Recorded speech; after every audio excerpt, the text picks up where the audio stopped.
your screen because I think it only shows up. Yeah, but rest assured, I have the turn order. Although Meat Meadows. Then can we see it? I can send it to you. Just like put in the ballers and bagpipes. You mean in the Roll20 or in the Discord? Just the Discord. Yeah, I can do that. It's gonna get weird soon though. Like it will change, but just trust that I have the turn order at hand. I can let people know who's next so they have time to prepare and all that stuff too, if in case it's still not right. There. Yeah, kind of. I'll just move it to Hildebrand, and then if it doesn't update, then oh well, I guess. Still the same blank turn order. No, it worked. I see you. Okay. All right. Everybody's here. I'll go ahead and play the intro, and maybe I'll try to fix my color settings while I'm playing. All right, here we go. Previously on Ballers and Bagpipes. Give me a plunger. It's on your face. You have it. Where am I? Did you take me out of that godforsaken city? We did. We did. Oh my god. I think we found the chosen. Let's just take the torso and skedaddle. I don't think it'll fit into my bag of holding. Okay, I'll just keep it with me. Are you just underneath my cloak? You give me a hug back. Okay. Is there a way to discern how frozen it is, or maybe how aged it looks? Here's the thing, because you hand this torso over to Eragon to hide under his cloak, and you just see him bite down into it and just start eating it. Jesus, wait, we're supposed to hide that. I'm sorry, but it tastes so good.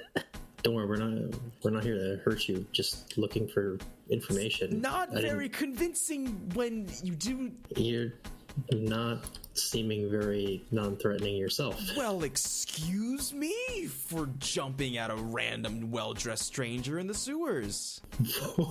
What do you mean? Why are you in the sewer? Hey, Elk Gone, can I hop on your back so we can get the fuck out of here?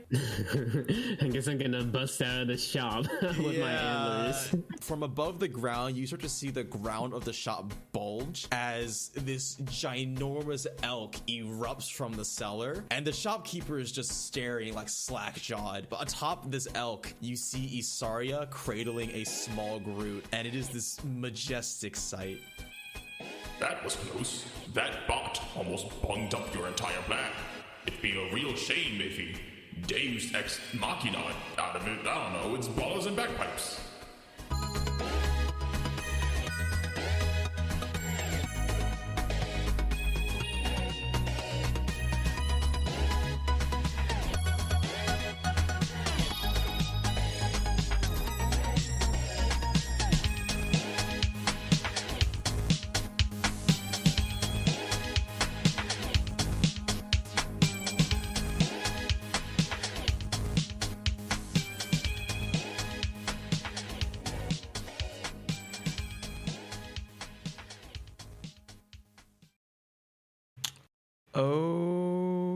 Okay. I think well, it's a little better. Okay. What were we doing? Oh yeah. Nope. This one. There we go. Okay. I think we're back to the top of the turn order. But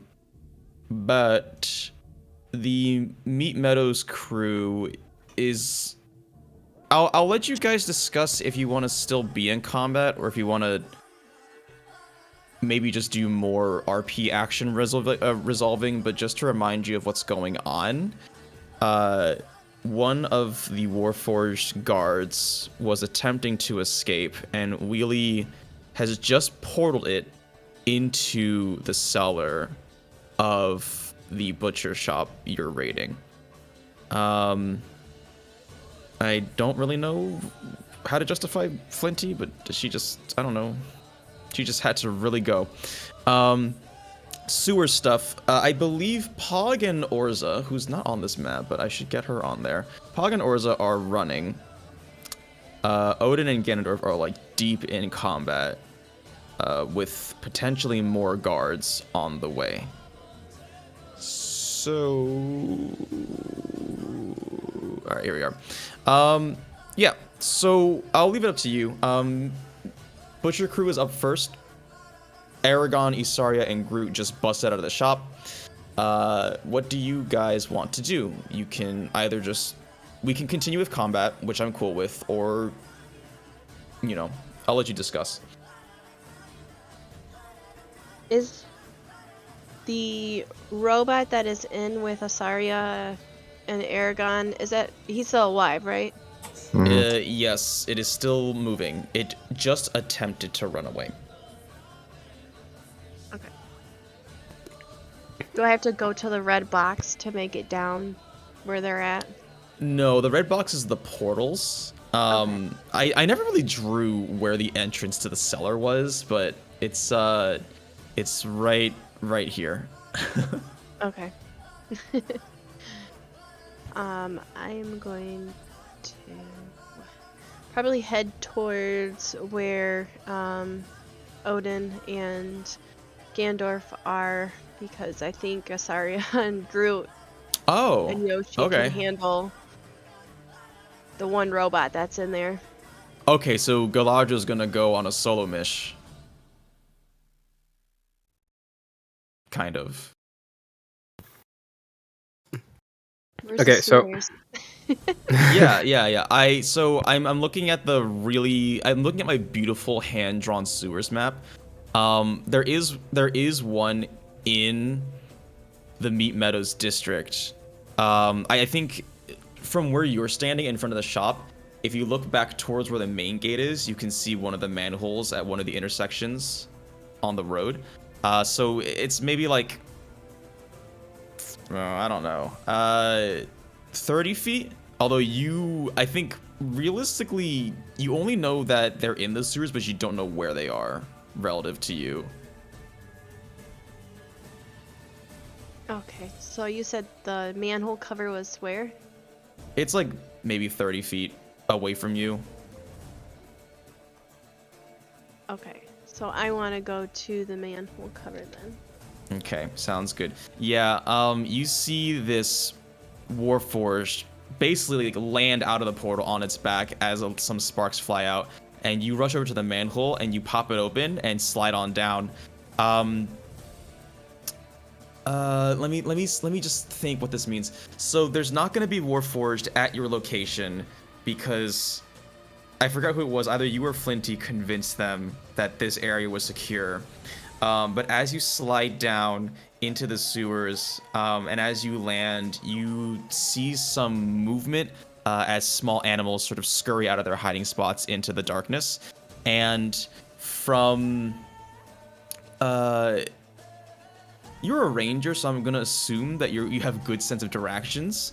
But from the east, you can hear the echoing of metal clanging and like robotic grunts and shouts.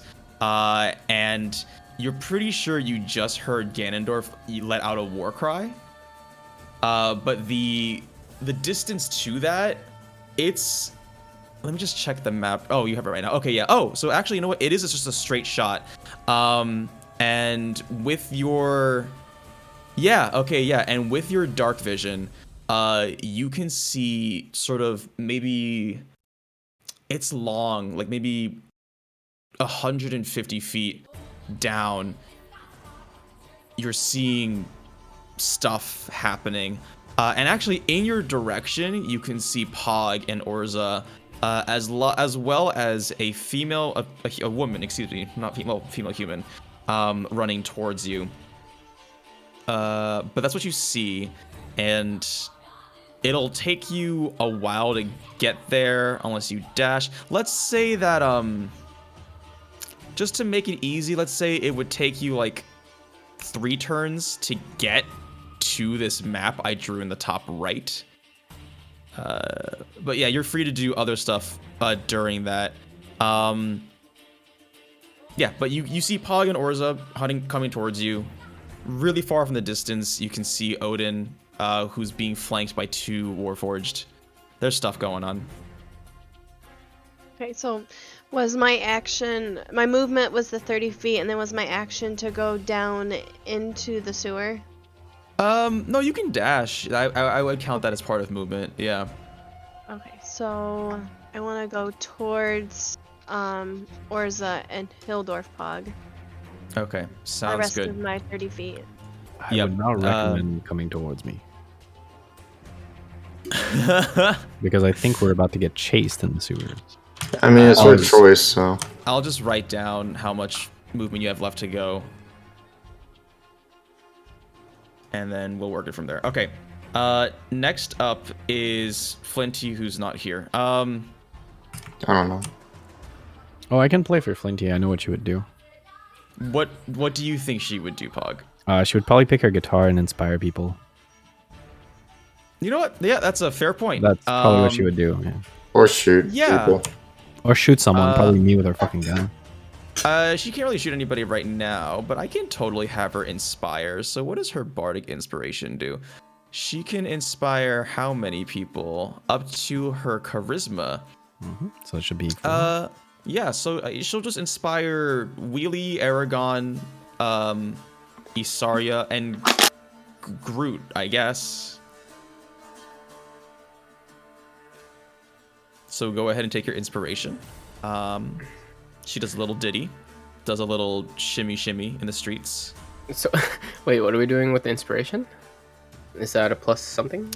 The inspiration lets you add, I believe, 1d6 now?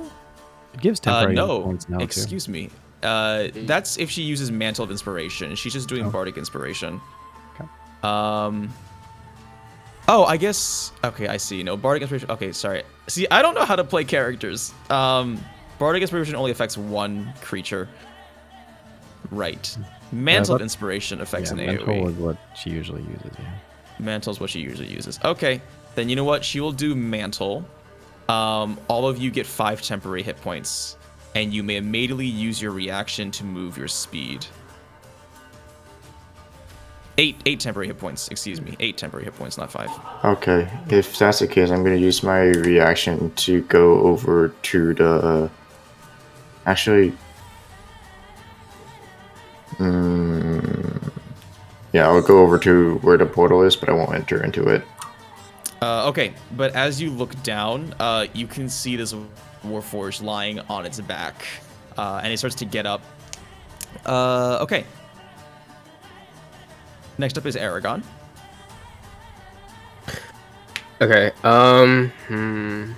So what I want to do is take the Warforge because there's Warforge coming for reinforcements, right? No. No. No. Flinty convinced them that the meat meadows was fine. Oh, okay. But Yeah. there are witnesses, right? Or are there any witnesses in the area? There are people, yes. What should we? I mean, would that be a problem? I'll let you be the judge of that. Okay. They are doing what all bystanders do and just kind of watching. I kind of don't want them to see anymore because, you know, maybe they're going to get questioned and our identities will be found. I was thinking I use evolution to append and give myself like a bear's mouth or something, like mouth or something, and I grab the Warforge and flee the city or like the meat meadows. Yeah, I'll let you do that. What is a bear's strength Let's say that a bear has... Oh, you already have +4 to strength, so let's add on more to that. Let's say that this is a grapple movement, or a grapple. So let's do a strength check and then add 2 to your number. Okay. And I will do a strength check of my own. And since I am prone, I believe I will have disadvantage. Well, that is quite unfortunate. I'm really not sure how that worked out. Man, if you rolled a 2, you would have won. Okay. what would one entail? You swoop down, and Isarya, as you're holding on to the antlers of this elk, you see its maw begin to morph. It sinks in, and the two eyes sort of like merge to the front as a head of a bear grows, still with the antlers. And Eragon, you dive down with your maw and teeth ready to clamp down on your target, and then you just smash into the wall. Isarya, I need you to make a dexterity saving throw. Okay. Yeah, Eragon crashes into the wall, and you are sent forward, and you really quickly do like a really cool flip and spring with your feet off the wall and land gracefully next to the Warforged. But Eragon, you just kind of sploot on top of the Warforged.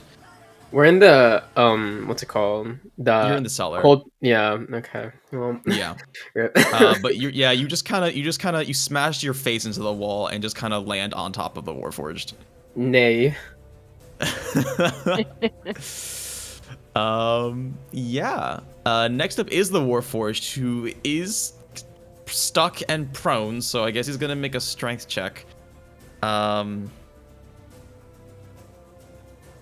Go ahead and roll strength again, Eragon, because he has to get out from under you. Okay.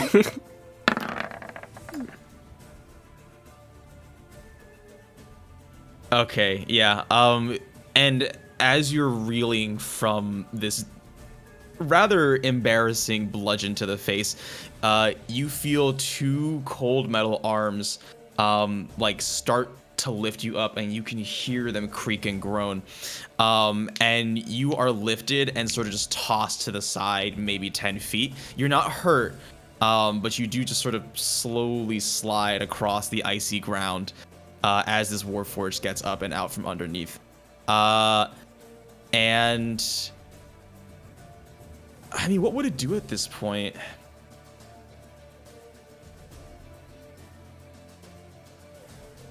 This is tricky. I don't think I'd want to go through the portal, because it can see Wheelie on the other side.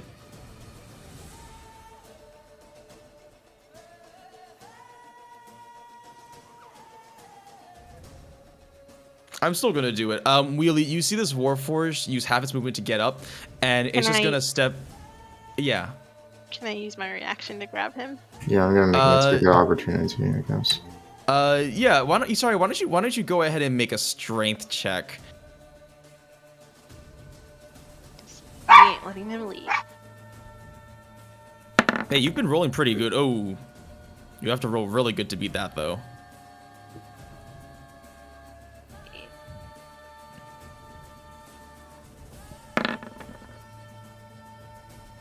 Yeah, you dive after him, and your free hand, the one not carrying Groot, just manages to catch on to like the hem of its tabard, but it rips off, and you see it dash out.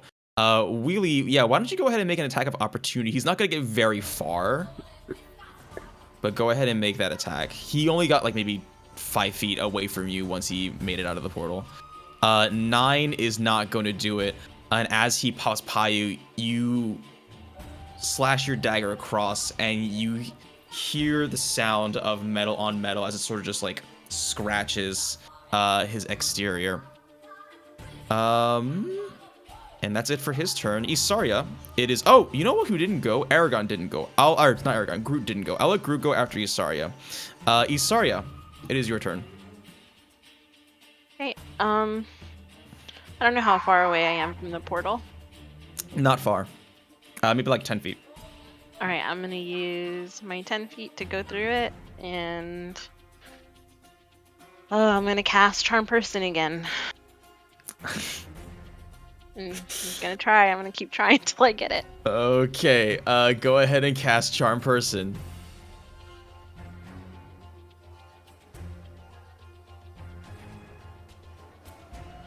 Oh, make a dexterity saving throw first, actually. I forgot about that. You can still cast it. You'll just kind of slide out of the portal. Okay, yeah. Wait, you get to I rolled a re-roll 1. it. I can re-roll it. Oh, that's true. Must be nice. Okay, Two yeah, you nat don't ones. slip. You catch yourself as you almost fall over, but you make it out of the portal and you cast Charm Person. So let me go ahead and make a Wisdom saving throw.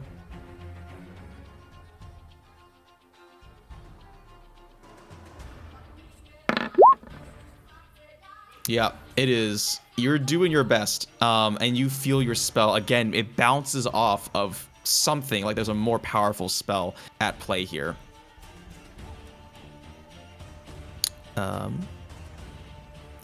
Okay, and if that's all, then it is Groot's turn. Oh, I guess Okay. you went with me. Yeah. Grit's gonna grow Yes. to medium size, which is still -4, but whatever. And then he's gonna slam him, Okay. which has a go reach of ahead and 10. Yeah. Yeah, go ahead and make your slam attack. I think at this point, Groot comes out of Isarya's hands. 13 is not going to do it, and you see... I guess you don't see this, but Isarya, you see Groot sort of as the roots twist and turn around him, and as he enlarges, you see one of his arms extend and vines shoot out. And they sort of batter the Warforged, who does like a defensive tumble just out of reach. And that leads us finally to Wheelie. I'm gonna stealth first by sliding underneath Groot. Okay, yeah, I like that. I guess.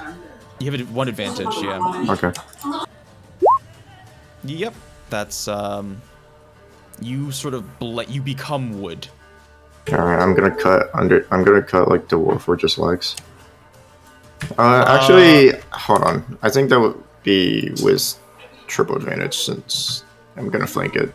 Where in the legs? I guess we'll see when you yeah, like you slide under Groot, and with your cloak, you sort of adopt the appearance of wood, I guess. And as the dust kicks up, you make use of this cover, and you just get ahead of this Warforged and go ahead and make your attack with yeah, I guess it would be double advantage. Okay, with a 17. 17 does not do it, as you pop out from undercover and you swing your knife at him. But here's what I will give you. Since you are now opposing him, he runs into you and he sort of catches your dagger, he catches your wrist with its arm, and begins to try and force itself through you. Who is Adam? Who is Adam? Adam? Never mind. Bad joke. Oh, no. Okay. No, I want to hear it. I got it. No, that was it. That was the joke. It was a That was horrible joke. That was the It whole was a joke. really bad joke. Oh my gosh. Swung his knife at him. You're showing your You're showing your age, man. That was a good one. Come on. It That was good. It was good. It was a good one. Okay. We are moving to the sewers now. Yeah, this is gonna be kind of spicy. Okay, Odin. I don't remember which direction you're facing. Let's say you're facing the Warforged dildo combo. But you hear the clanking of foot behind you, and you get ready to brace yourself for a pincer attack. I don't think you've been attacked before, so this guy will just be with normal. The guy behind me would be actually have advantage because the guy in front of me is grappling me last left off. Oh, thank you for reminding me. I appreciate it. All right, I'll go ahead and roll just one more dice roll, and if it hits, I'll take the... All right, so it looks like both attacks are going to hit, so you are going to take 23 followed by 24. And you feel two large cuts very surprisingly pierce through your armor. I imagine for the first time in a while. And It sears as it cuts through your flesh. Can I reduce it? Probably. I don't want to. I like the pain. Oh my god. It's a power move because you've been noticing Ganondorf has been getting kind of whiny in these adventures. Like, oh man, my finger got cut. I need healing right now. So it's 23 and 24. That's how math works, right? Yeah, 23 and then 24. 47. Ooh. All right. And then next up is Ganondorf. Josie. You Yeah. send the water or Odin on a different layer because his health bar is covered up by the water. That makes sense. I don't think so. Oh yeah, it is. Hold on. I was just saying. I think my health bar is just that small. Oh, it might be too. I mean, it's like at 18, but I No, I see what you're saying. Like the top part's cut off. yeah, it's kind of weird. Not a big deal. I just moved him. It Okay. didn't work. Okay, there we go. I don't really know what's going on. That's weird. Okay. All right, I'm gonna fly over this shit on the ground. Can you fly? Yeah, winged boots.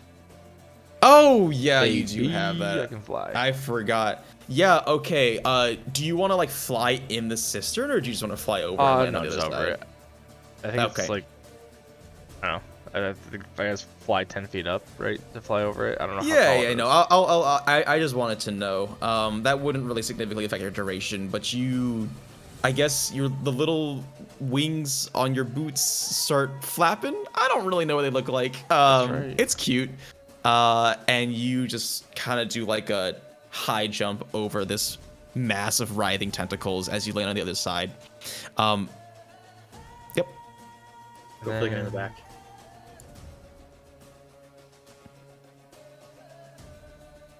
That's for his curse. That guy in the back. Come on, I'm trying to remember what I've used and what I haven't used yet. Man, I kind of forgot you could fly. I wouldn't have kept trying to knock you off he knows. that entire last session. Well, I had He it planned knows for like so an hour much. of last Saturday, I think. I didn't get a chance to use it though. He's like, I think you forgot I could fly. Yeah. So then I have.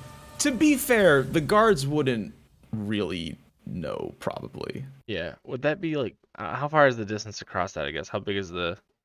So I know how much movement I have left. I think it's 20 feet. Okay, so I don't have much. How far is it to this guy down here? More than 20 More feet, than like 40 feet. Yeah. Then.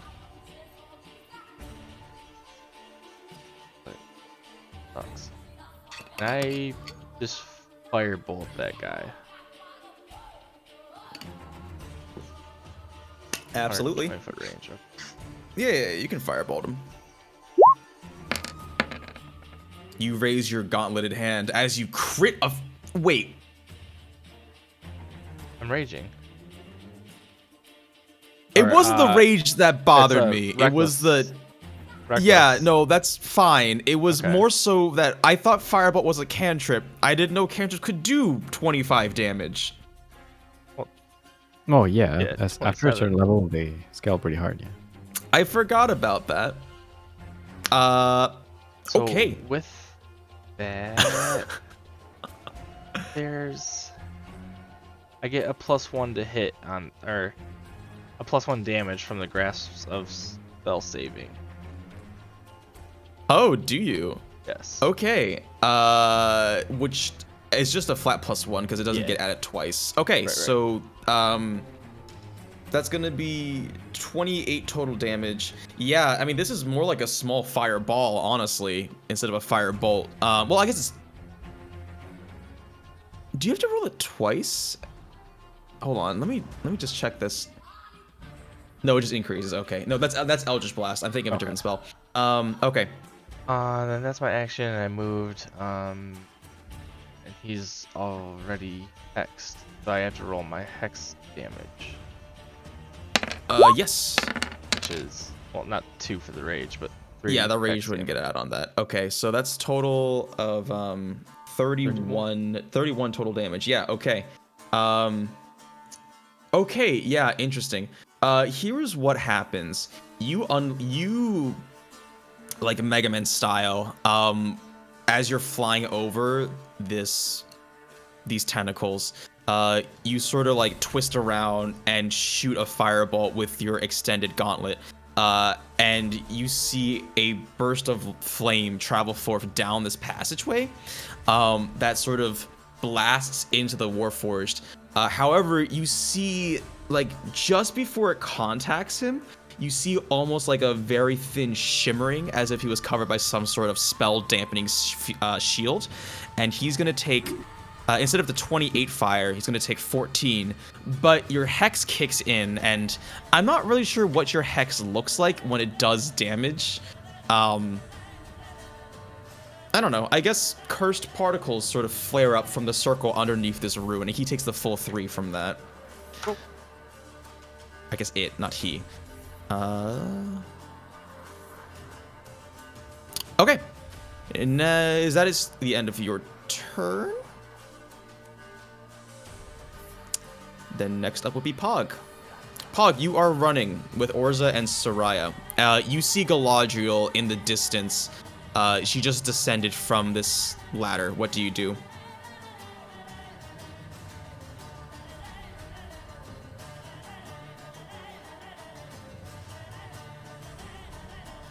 Sit in silence is what he does. Pog.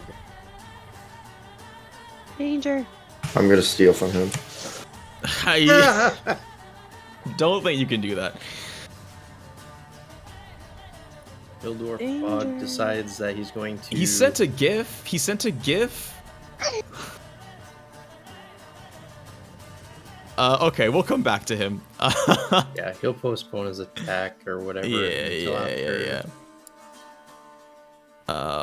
As late until however it goes. Okay, next up is going to be this Warforce Caster, who does not have that many spell slots left. Yeah, he only has one of those left. No, he has a lot of spell slots left, just he only used one of those. Okay, let's see. So that is a concentration spell. I don't think I like that very much.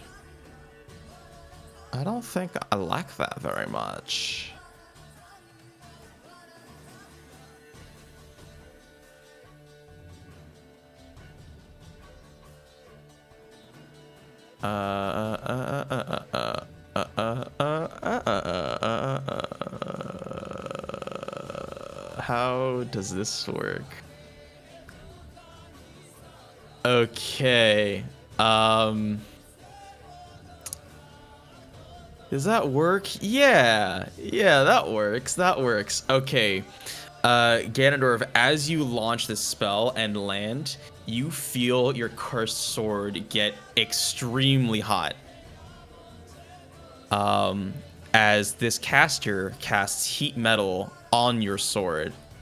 And let's cast it at... Yeah, let's do that. Why not? You are going to need to make a Constitution saving throw if you want to hang on to your sword.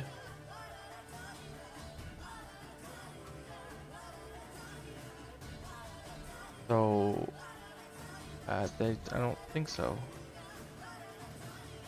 That. Oh, so okay, I like that. Go ahead and make a really quick dex check. It'll be low because you have to pass the sword from your right to your left. Oh, sorry, not advantage. Yeah, that's fine. 11's gonna do it though, because you're just literally moving it from one hand to the other. Damn, I forgot you could use a different hand. I have so Imagine many having arms. 2 hands. That makes a little sad. I think with an 11, you're still gonna take the fire damage, but you're not gonna drop the sword. Okay. The 6 so tapped. How does it's changing hand it's negate heat metal? what's up? How does changing hands negate heat metal? I can hold Because the gauntlet his in my other gauntleted hand is immune to fire. Oh, I forgot about that item. Yeah, okay, got it. Yeah. It's gonna be your turn next, Pog, by the way, because you weren't here. But yeah. So you're gonna. It's actually 20 damage total because he upcasted it 5th level. Oh, so 20 half to 10. So 10. Yeah, 10. Cool. Thanks. Dang, I forgot. Ah. Yeah, man. And this sword now does bonus flame damage next turn. I guess it would, unless the guy drops concentration. That's correct. And speaking of which, this is gonna drop because heat metal is a concentration spell. Dang it. Next up is Pog. It's gonna. I think this caster probably just moves back a little bit, maybe like 10 feet. So it's now 30 feet away from you. Question is, how much can I see from here? I wonder. You're from where you're at. You should be able to see a good. These distances are approximate. Okay, you can see you can see all the cluster in the cistern, but you can't see the caster that's deep in the cavern. That's what I thought. Okay.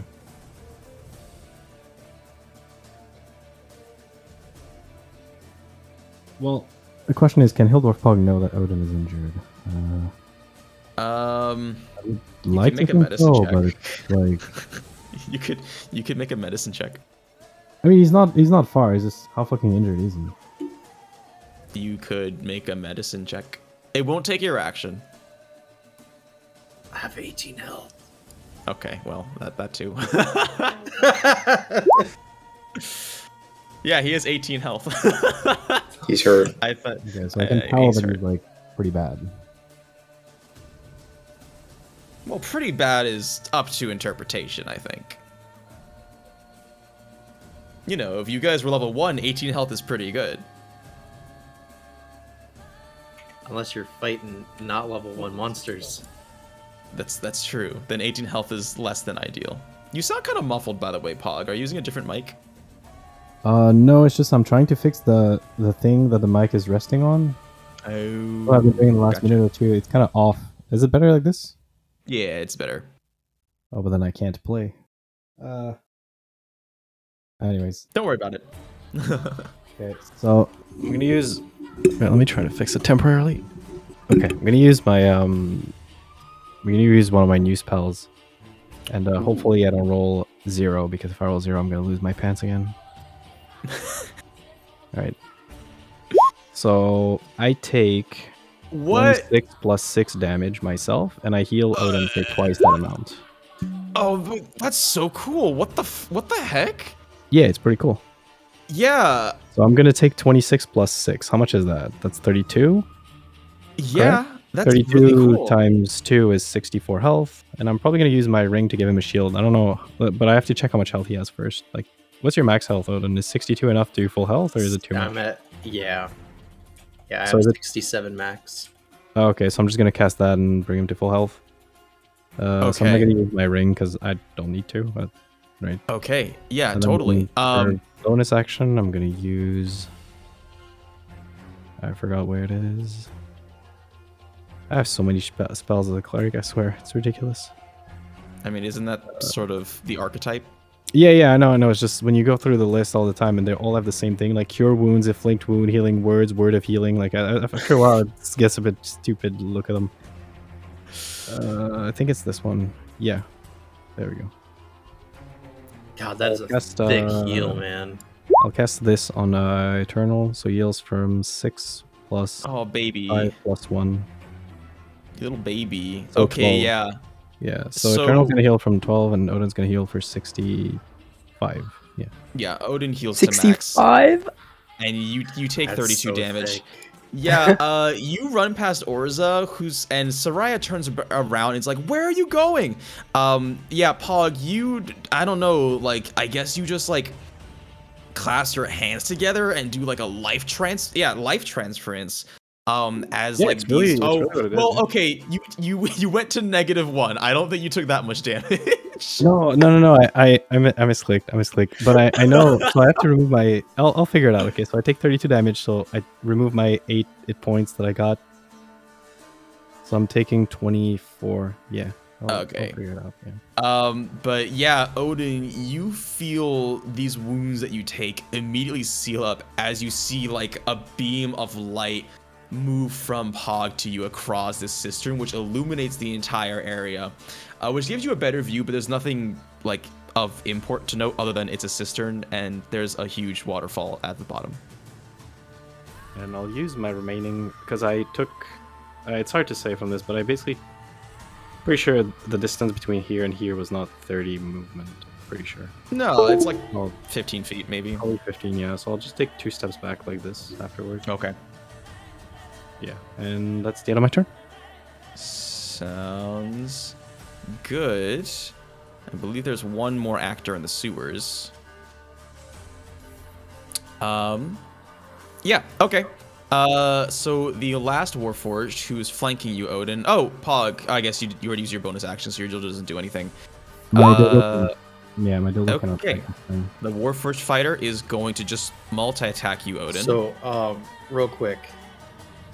Doesn't that Warforged go after me? Because I haven't went yet. Oh, I'm so sorry. I think I attacked him and then he grappled me back. Your turn, yeah. Okay. DM Inspiration. Do I need to apply that before I do things or after? You would need to declare that you're using it before the dice roll. I am going to use my DM Inspiration. Okay. Okay. And since Pog healed me and I feel all sorts of spicy, I am going to take this Warforged that's grappling me. I am going to grab onto his hands, twist him, and I'm going to try to like somersault back, flip him into this guy behind me. Go ahead somersault and make a strength check. Like a judo throw? Yeah. Okay, yeah, I like throw him over top of me, basically, and I'll roll on my back and go ahead and catapult strength. him. Oh, that is so unfortunate. There's that. I'm so sorry, cause there was literally one thing he could have rolled better. Yeah, you try and do this, but he's holding firm onto you.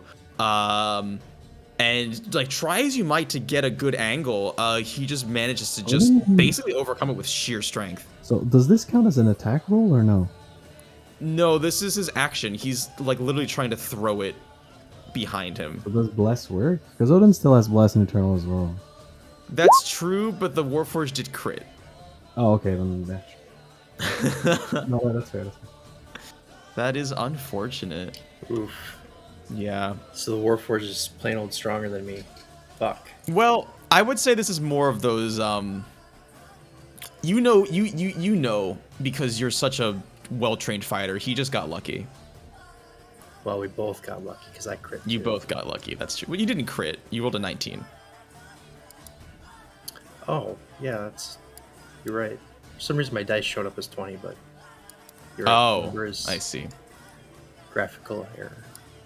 But this Warforged breaks the grapple, and you see it draw its greatsword, and it's just gonna go at you with advantage. Oh, I'm not done yet. Oh, you're not done yet. Oh no. I'm gonna action search. Okay, yeah. So, I'm just gonna straight up try to hit him again with my axe. Okay.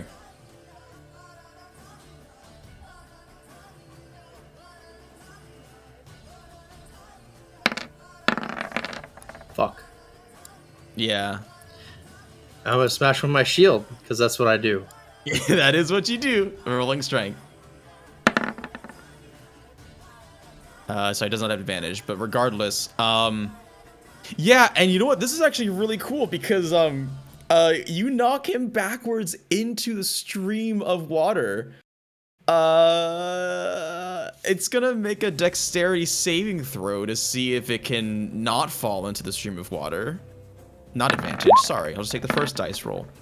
21 does it. Yeah, so it you see it, you send this guy hurtling backwards through the air. And he sort of lands in the stream, but you see its hand grip the edge before it gets sent flying downwards and pull itself back up. But it is prone. Okay, and then I'm going to take my second attack, and I am going to like back swing and try to knock this other guy off the side. Yeah, go for it.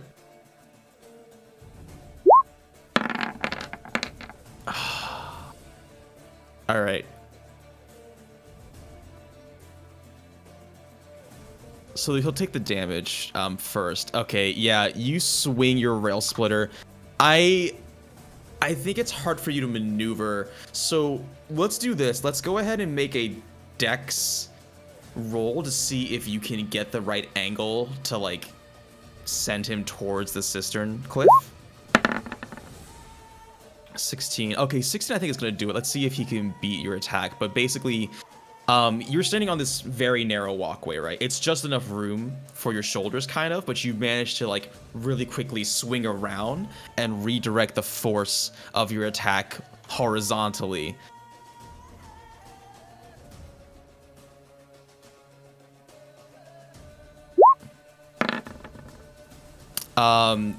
And you see it bear down on its arm as it sort of like chips into the arm a little bit.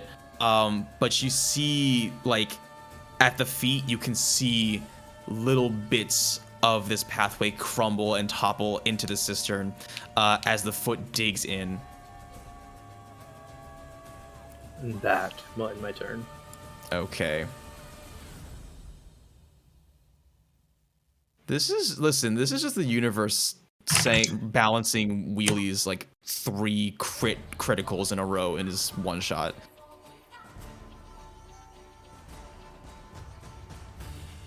Okay. And while this is happening,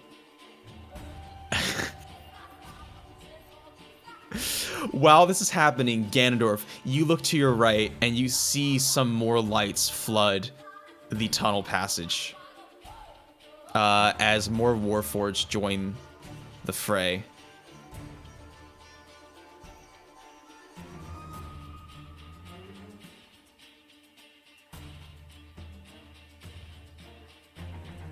Okay, let me go ahead and move these guys to their respective locations real quick, just so I don't have to keep figuring out who belongs where.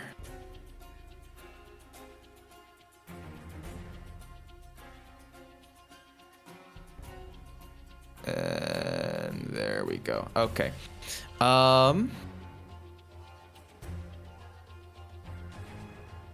Right. Okay. Next up, we go to Galadriel. Oh, yeah, so you're in the sewers. Yeah, you're in the sewers. Gonna continue to go towards Hildorf Pog. Mm-hmm. So with your thirst 30 feet, excuse me. Wow, my enunciation is all sorts of whack tonight. 30. How far did I say you were? I think I said you were 120. Okay, so you're gonna be 90 feet.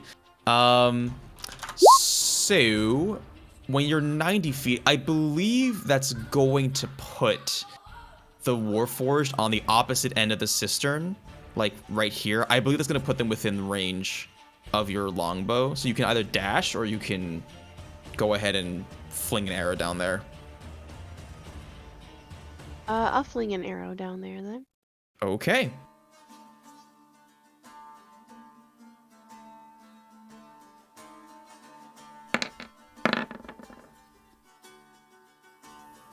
Go ahead and roll your second attack.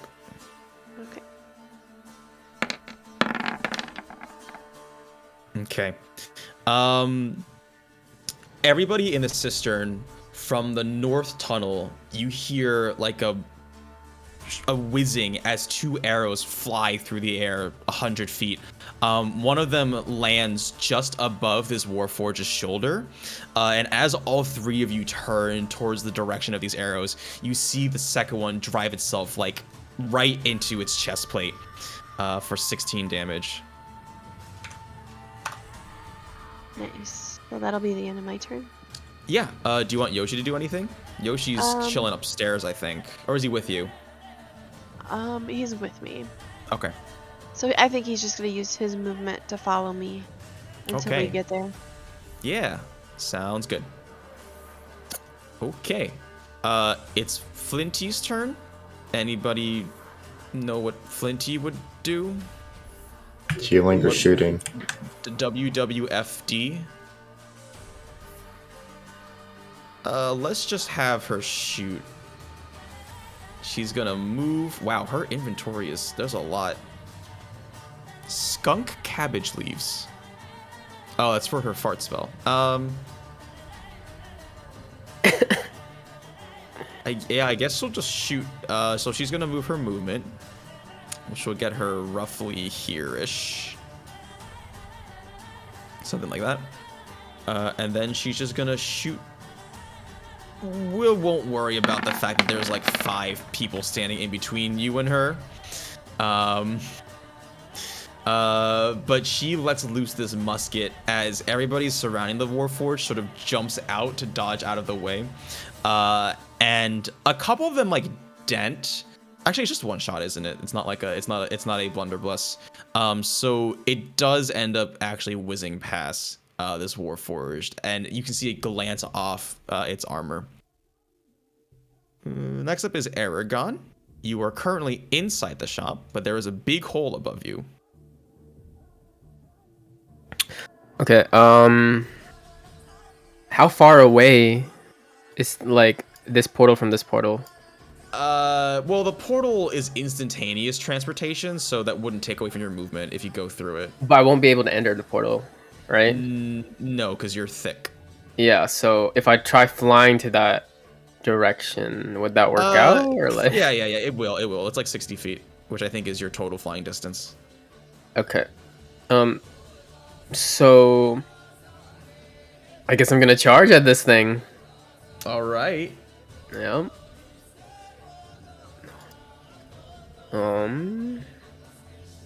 Let's see.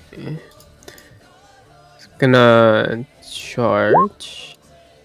So I just ram. Yeah, you make the attack.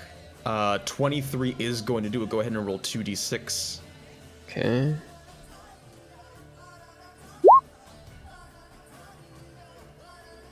Okay, yeah. You guys see this winged elk fly up from the shop, and then, like a bird of prey going after its target, he just like flies in a straight line, folds his wings in. He's a very dynamic elk bear man, and like just like you see. I mean, I guess I don't know how to describe this, but you just ram into it with like a. What sounds do elk make? Roar? Groan roar?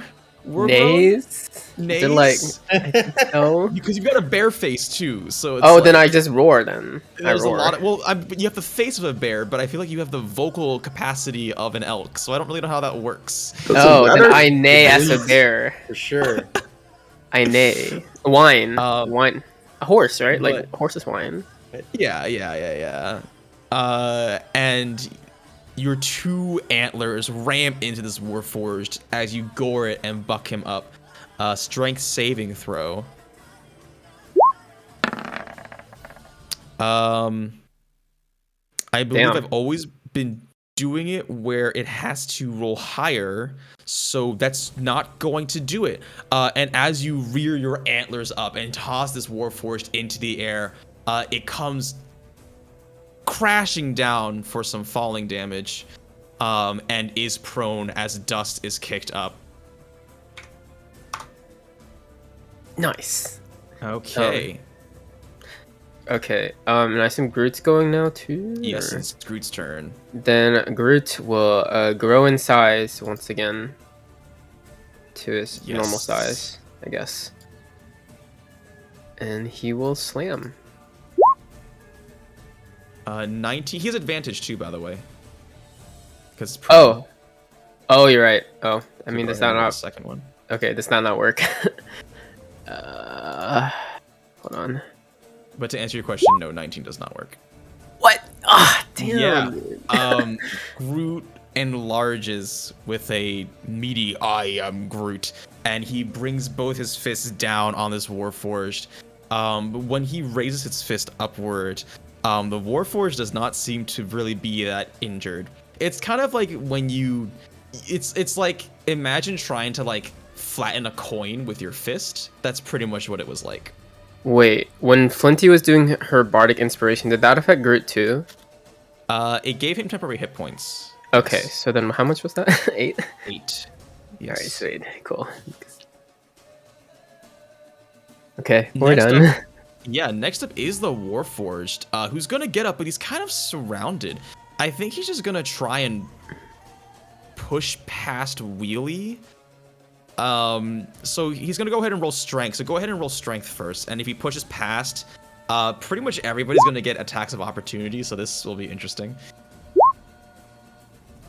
Okay, he does not push past, and he sort of just rams into you, but you lean back into it, and your feet dig into the dirt a little bit as you're just nudged slightly. But that's good. That's going to be its turn. It's just going to be struggling up against Wheelie. Next up is Isarya. This Warforged lived past its expiration date. I don't know if I should kill it or try to befriend it. It's your choice.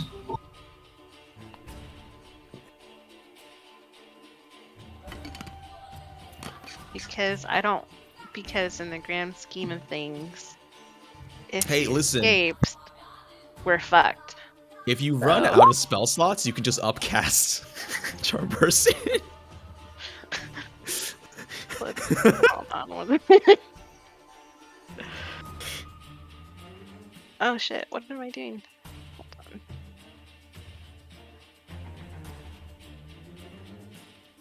My speed is poo-pooed. Uh-oh.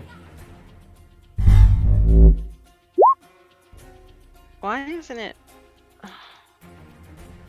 Refresh? Yeah. Let me refresh. Give me a sec.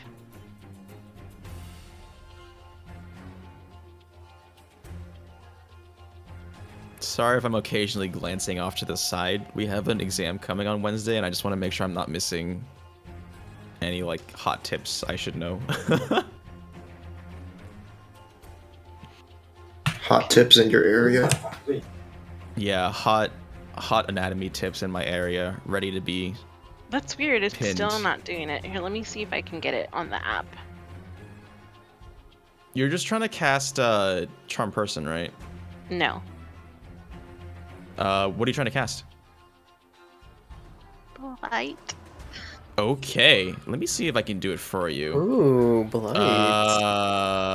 Wait a minute. What? Can you cast other spells? Let's see. No. That is so freaking weird. What if I made a new D character? Hold on. Oh, whoa. Oh, that's Nope, Ganondorf. that's- Okay. yeah. Where are you? What if we just did this? That still shouldn't.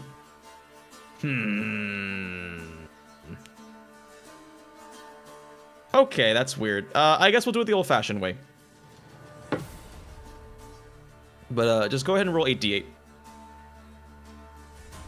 Okay. Is that just blight? No, all of her spells seem to be kind of borked right now, which I don't know why. Yeah, I'm not sure. I'm gonna try it one more time on here.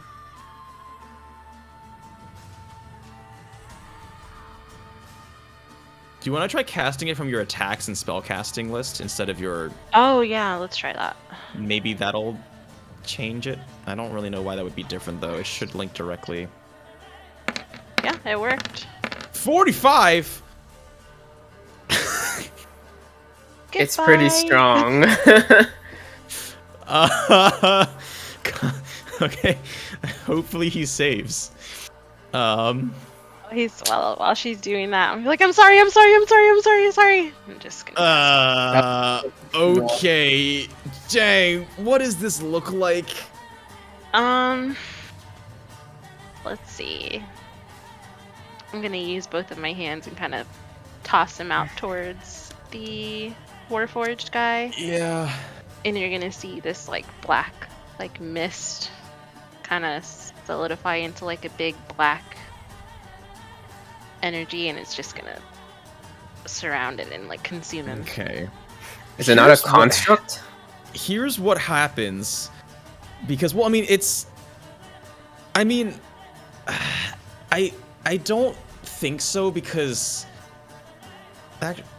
Well, no. If it is, then screw it. I like this, because it's just awesome. Rule of cool, folks. But this like black mist shrouds this Warforged, and you see its wooden parts start to rot and flake off, and all of its metal pieces rust and basically just crinkle. And like at the it just like completely he just basically, I don't want to say it falls apart, but once this mist like sort of fades away, all that's left is basically just this like soulless rusted husk of a Warforged. I just feel really, really bad that I killed him. Yeah, it looks like he's been like just decrepit for hundreds of years.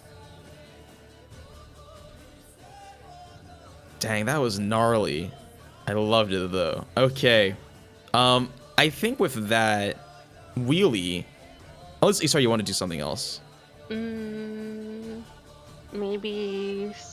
Oh, I guess in my next turn I would just be like, hey Wheelie, we need to move this out of the way. Maybe we can push it through the portal so that it ends up in the cellar or the basement. That way people aren't walking by it and think something's wrong. Yeah, I'm just gonna push it into the cellar. Yeah, I think you guys are out of combat unless you want to join the sewers. But if you do, we can. I'll just add you in if you decide to do that. But Meat Meadows, you guys are out of combat. Yeah, will you just kind of push him into the portal as he... Okay, so he goes back into the cellar. Here's the thing. There is a giant hole, like, in the ceiling of the cellar. Like, the butcher shop is just kind of destroyed. So? Okay.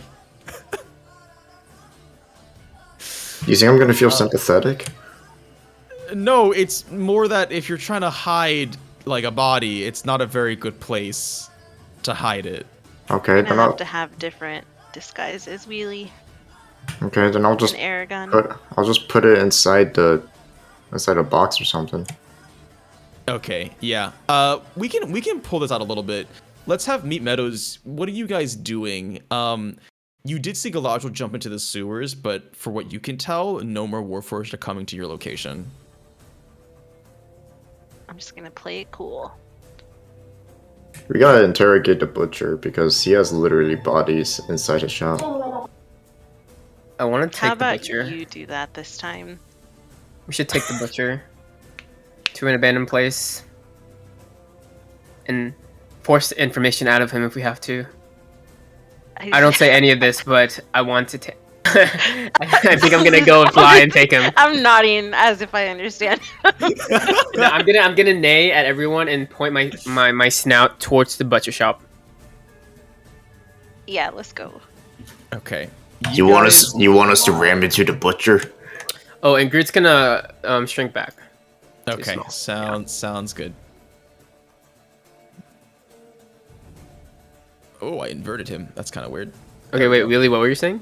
Do you want us to ram into the butcher? I nod slowly. I think. Wait, what? I'm gonna nudge.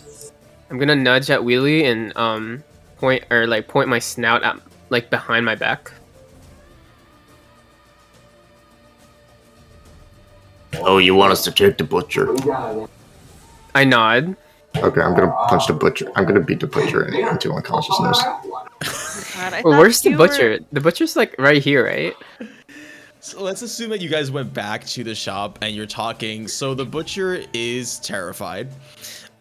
He's just kind of like back up against a corner.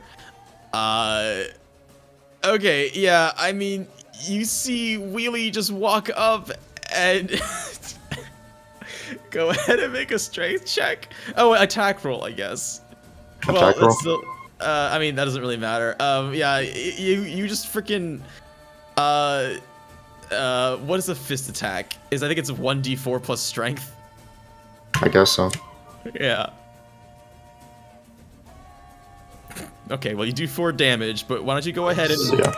You don't say anything? You just start walking up and start beating him up? I mean, I already know who this guy is. Do I really need to explain much?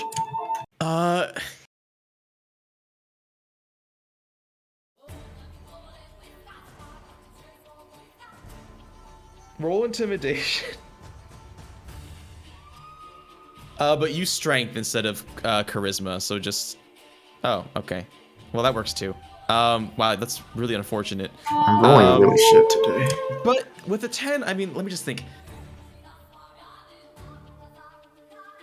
Yeah, you're just like pounded on him. Like just you guys see Wheelie walk over, grab the butcher, and like by the scruff, and just start,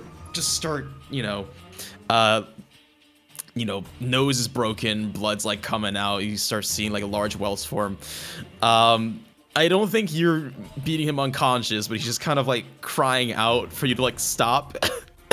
he's definitely not unconscious. I punch him again. Okay. You guys are sitting there for an uncomfortable 15 seconds as Wheelie repeatedly punches this poor butcher, who finally stops making noises. Your fist is raw at this point, but the body is limp. Okay, I'm gonna grab the butcher with my muzzle. No, we gotta hide him in a bag so that nobody knows that we're carrying like an unconscious body. I was just. We don't have a bag. I don't think people will notice or like will like recognize him in my mouth. Huh? Right? I mean, like that's just more suspicious. Bears have big mouths. I'm not gonna eat him. I mean, I'm kind of tempted to, I guess. Oh no. He's not dead. He's not dead. I know, but he's bloody, right? Oh wait, no, yeah, you're right. It has to be dead. Thank you, Odin. Thank you. I got you. How does this keep happening, guys?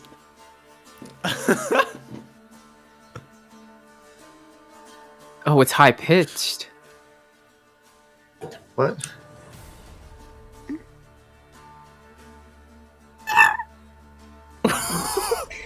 Huh? That's pretty good. No, it was good. Wait, what is that? That was the elk sound? Hold on, I want to hear this. What does this sound like? Have you guys never gone deer hunting? Nope. I have not. Unless you count running over a deer. Oh.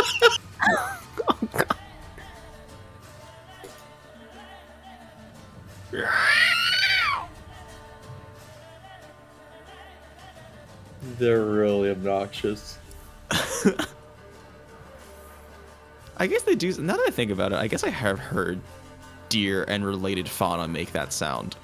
Sorry, what were you doing, Eragon? I was gonna put him in my mouth, and then I was Okay. just gonna carry him out. No one's gonna like. Oh, for one thing, once we're in the air, people will just see a magical, like, giant beast, and they won't actually notice, like. Oh, so you're gonna fly? Okay. Yes, I'm gonna fly up, and I'm gonna carry him out of the city. Okay, first we gotta loot whatever we can from this shop. Oh, including the true, Warforce. true. You tell me this, and I nod.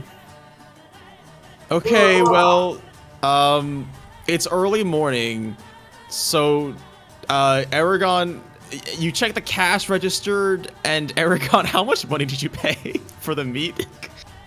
Because you're gonna get all that back, I guess. I don't remember. It's like 40 or 80 gold. I think it was like 80 gold or something. Okay, it's 80 gold. Okay, there's 80 Can we take gold. more? Can we just take everything? Like. Well, there's no. I think he recently made a deposit to the bank, so. So there's the 80 gold, and then there's a lot of meat, just like everywhere. I guess. And meanwhile, I'm just like taking the cards and the gear from the Warforge and trying to hide the bodies. Okay, yeah. I do want to say, so I think there's one Warforged in here that's fine. The one that you just killed, this, like, the metal is beyond unusable. But what about their weapons? And Oh shoot. I didn't really think this through. Yeah, their weapons are gonna be, well, the one who's rotted, his weapons are not fine, but the other one, the weapon, yeah, his weapons are fine. Dang, yeah. Go ahead and write down that you have an enchanted silver greatsword.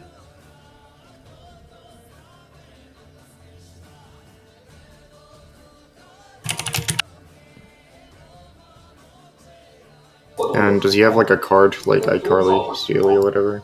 Yeah, they have ID cards. Alright, I'll take both. I don't know if ID cards is the right thing. Punch cards or something. Alright, I'll take both of their ID cards. Okay. I do want to say,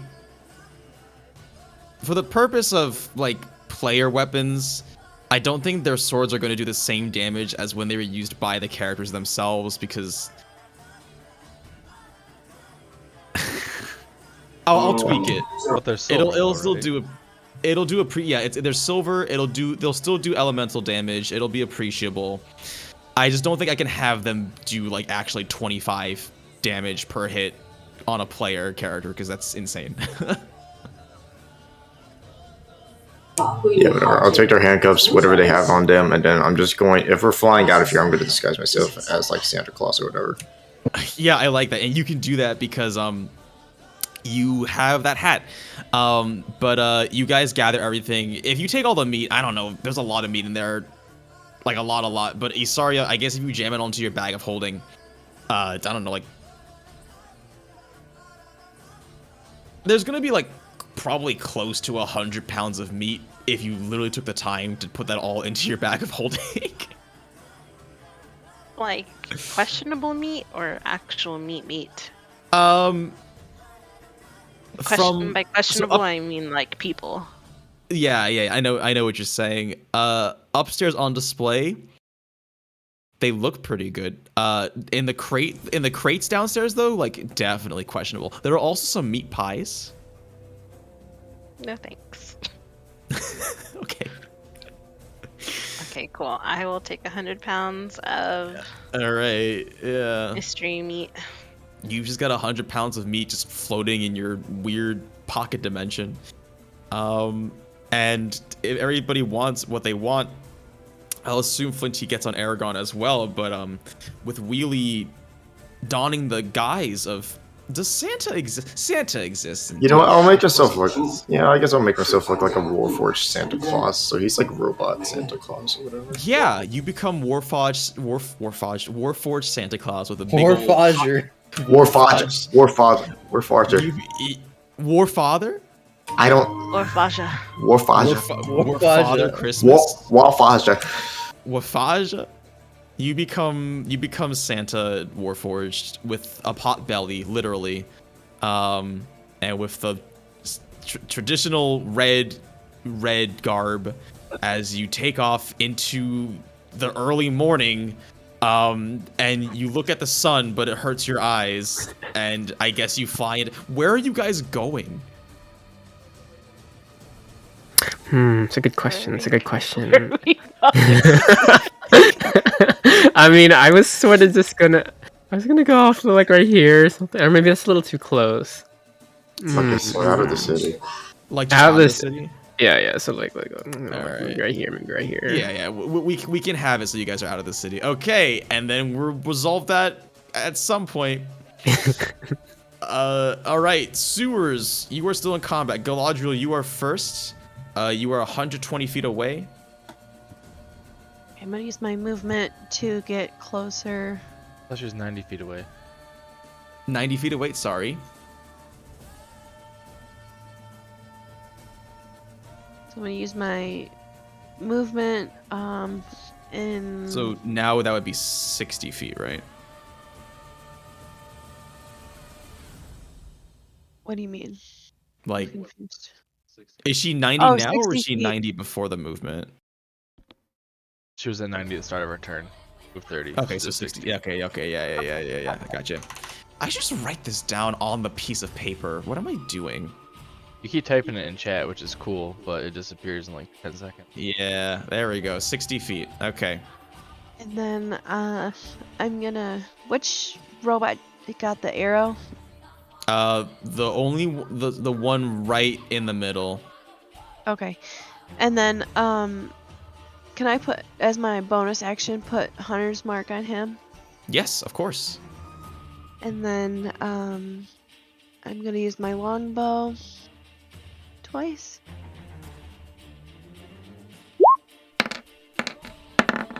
And then roll Hunter's Mark. Longbow again.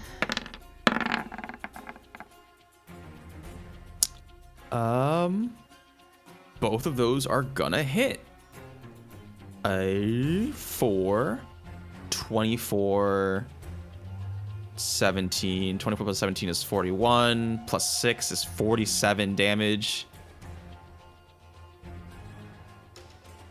Oh, 45? Did I do my math wrong? Oh, 10, 12, 22, and 3 is 25. And 10 and 7 is 17, plus 3 is 25. Or 20. Oh, the 3 again. Yeah, you're right. Yeah. 45. Okay. Yeah, this time your aim is, as you sort of close the distance and get closer, but you let loose 2 more quick-drawed arrows. This time, they just pierce through the torso of this Warforged, who sort of spazzes a little bit.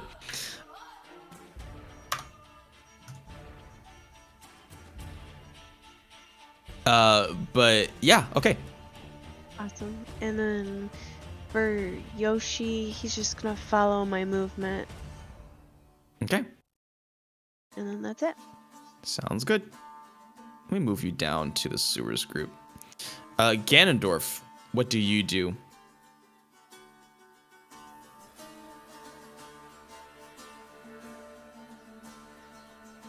I'm gonna smack the guy right next to Odin. I believe you have advantage on top of any other advantages. A double advantage? Yes. That's okay. I'm gonna use a split sharpness. Yeah, it's gonna have some fire damage too, I think, because the guy wouldn't have enough time to drop his concentration. But go ahead and roll both attacks first. I need to roll it 3 times. Yes. So okay. Three.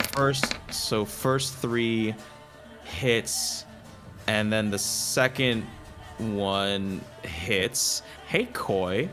So that's gonna be.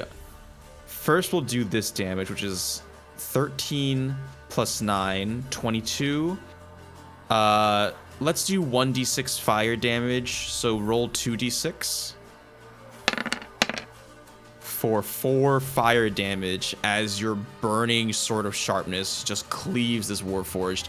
But this Warforged is right now turned away from you, and it's already starting to, like, whatever is keeping it conscious is starting to fail, and you see it just spazzing every now and then. but 2 deft stabs with your sort of sharpness put the nail in the coffin. As Odin, you see the lights from its eyes grow dim and then turn off completely as this Warforged sort of crumples and slips into the chasm below.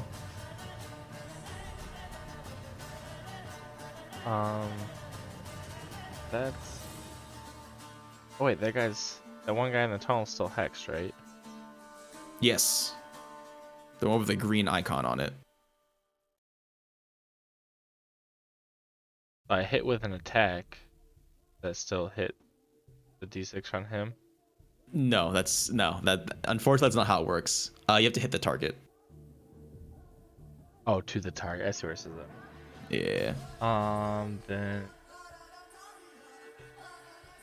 guess, and I'll just stay. Yeah, that's gonna be the end of my turn. Okay.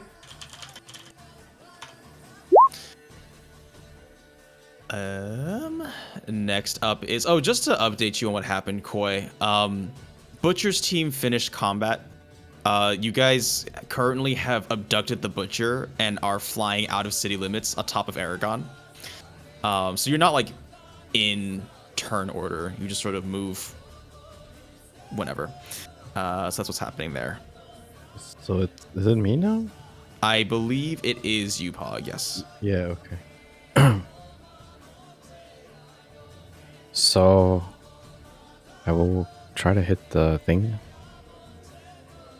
Okay, there are a lot of things.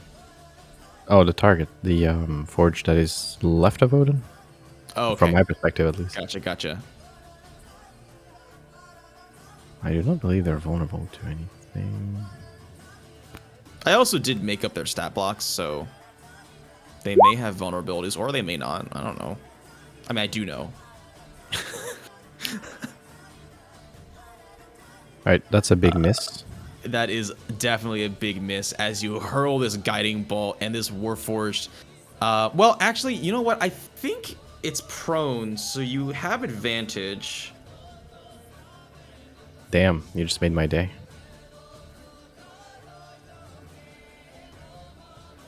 I like how you use Wheel's real name, but it's... so don't forget to give you the spell slot back because you didn't use the first one. Oh my god, I rolled so that's I rolled a the lot worst of damage. 20 plus 34 plus 135 damage. Yeah, a much larger than normal guiding bolt appears from your right hand as you hold it upwards, and you feel like Ra infuse it with just a little bit extra kick as you send it hurtling through this cistern. And it moves at light speed, and you sort of see it like ricochet around the dome before just blasting through this Warforged. I think it's gonna like just tear a hole through it. Yeah, 35 damage. I think I said yes. And it is marked. Wait, 11. So 15 plus 21. 20. That's my damage. I don't think it's +1 each time. Yeah, I think it's just +1 once. Oh, okay, maybe. So 35. Gotcha. And it is marked, so the next person to attack it has advantage. And I think it's gonna be my dildo. Oh yeah, I guess if you want to use your own advantage, go for it. You technically have double advantage because it is prone as well. I'm not sure I have a choice. Like, honestly. You could not attack. You're right, but my dildo wants to hit, so... Okay. It's gonna be a lot of rolls, though. Yeah, I'm gonna have to fund a lot of skills, spell slots, too. Yeah, that's alright. Okay, none of them crit, so we'll take the first rolls. For 9 force damage. Yeah, it just kind of whaps it on the ground. 10 penis damage, actually. Yes, sorry, 10. You're 10 absolutely correct. And the target is ashamed. Yes, target is very ashamed. No longer has advantage. No longer is marked. Would you like to move? I think Pog is gonna go behind Orza and like hide behind. Okay, so you're running away. Okay, that sounds good. I think that's the end of my turn. Okay, are you using your full movement, or are you just like staying within? No, I walked like 5 feet backward. I didn't move much. I just went to hide behind Orza.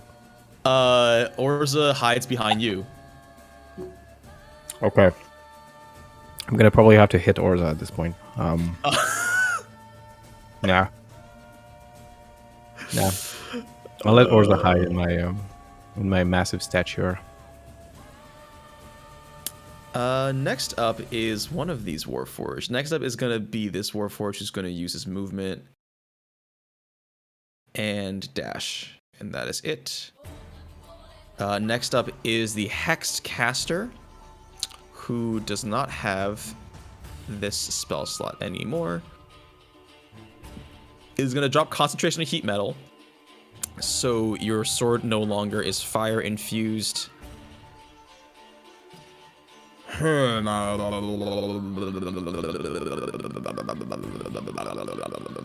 is going to cast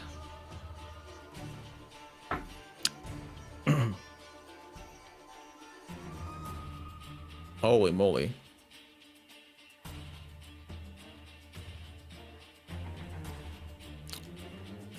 Okay, yeah, that works.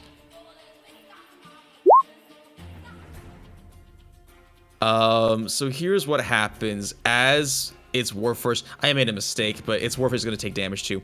But as the Warforged runs up, Ganondorf, Odin, you see like a storm cloud materialize in the center of the cistern, and the entire dome is filled with dark, stormy clouds. And I need both of you to make a dexterity saving throw as lightning strikes at your location.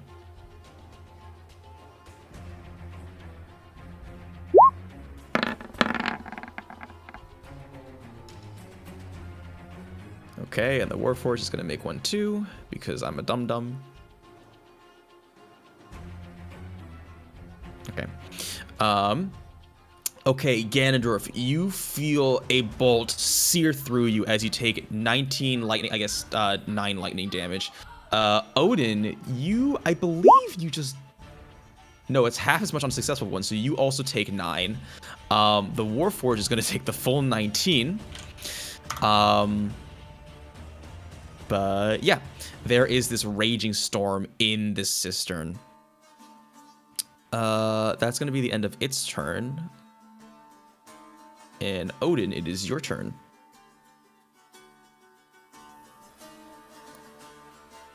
All right.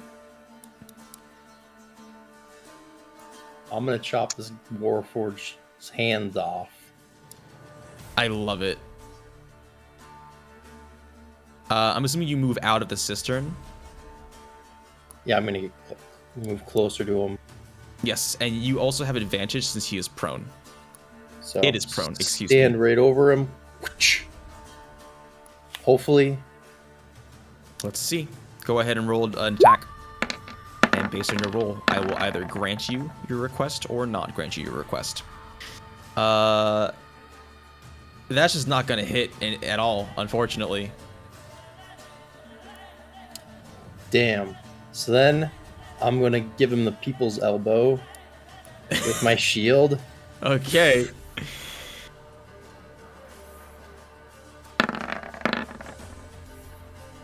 It's got disadvantage since it's prone, and you just kind of like bash its face. All right. This time I think you send it into the stream proper. So you sort of like, I guess you just shove it or something. I don't know. And it's clawing at the ground to try and stay on the walkway, but you see it splash into the water and start very rapidly drifting downstream. Toodles. All right. Okay. You want to do anything? I'm gonna go ahead and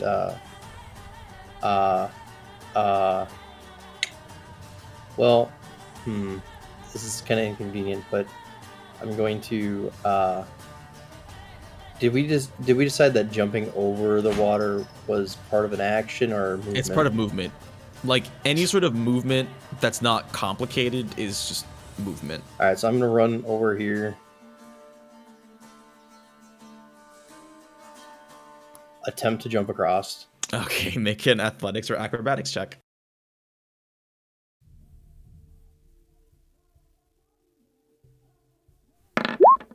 That shouldn't have been advantaged, and I've had better rolls. Ganondorf, you see Odin rush behind you, and he's going really fast. And Odin, as you step to leap over this stream, you misjudge your final foot placement, and you just like run. You don't even really jump. You just kind of run and just fall directly into the stream. Okay, so you're going to be moving at really high speeds every turn. What's up? Can I, as a reaction, try to grab him out of the stream? Well, he's not he hasn't flowed past your position yet. He's going towards So the when center, he though, does, right? He is, yes. He just hasn't moved at this moment in time. Okay.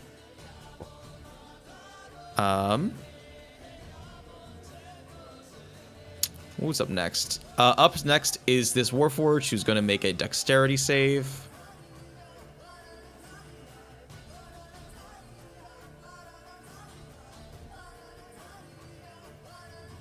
Okay, yeah. You see it. You hear a horrific, like, nails against stone grinding sound as this Warforged just digs its hands into the sides of this stream and wrench itself out. That's going to be its turn. It'll move a little bit because it can't move much. Next up is the last one. Okay, so this Warforged is one that you may not have seen before, but this one looks a little different. It's wearing almost cleric-y robes, and it has a flail that it's sort of swinging around a chain in one hand. So it is going to move about 30 feet, so maybe halfway down this tunnel. And then it's going to cast...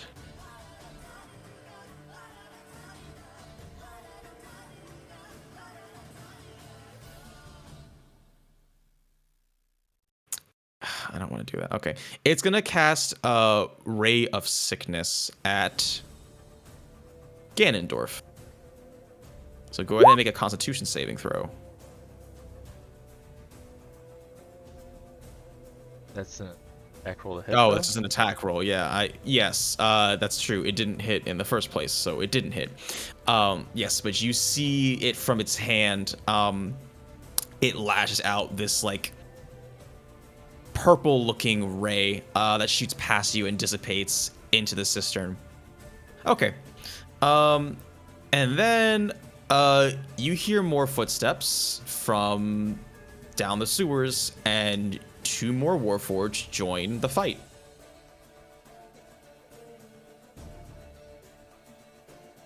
Guys, I don't think Josie likes you guys.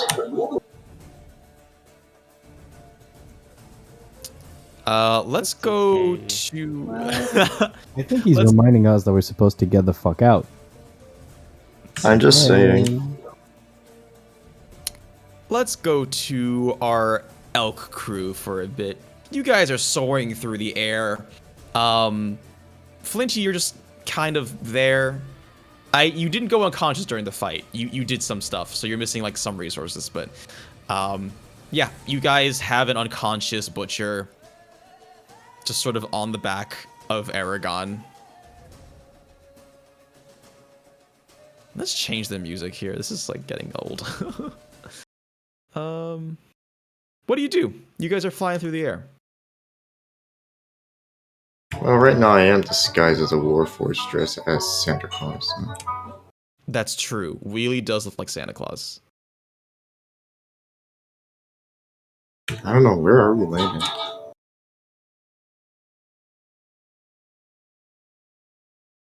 Wait, are we gonna interrogate this guy? Yeah, we're gonna interrogate him since we found like a body of a dead chosen, and like apparently there are more bodies in the shop. I guess we should do that then. As you're flying? Is there I'm a cool better with that. spot? I mean, why not? No escape. I mean, nay. He's unconscious, so Like you guys knocked him out, or yeah. So I guess you weren't here for this, but Wheelie just punched him repeatedly until he passed out. wow, rude. I have no sympathy for him. But how are we gonna awake him? Wait, we should tie him up. I have chains in my inventory. I'm gonna tie him up. Ooh, I do okay. have ropes. Why don't Huh? you both tie him up? Why not? Okay. Okay. His hands are chained behind him. Okay. Yeah. All right. Anyone got some cold water? Pour on his face. I got oil. Not again. Are you guys still flying, or do you want to land like just somewhere outside so Eragon can do stuff other than be a carrier? I don't know. What do you think, Elk? I'm gonna land. Okay. Somewhere Yeah. safe.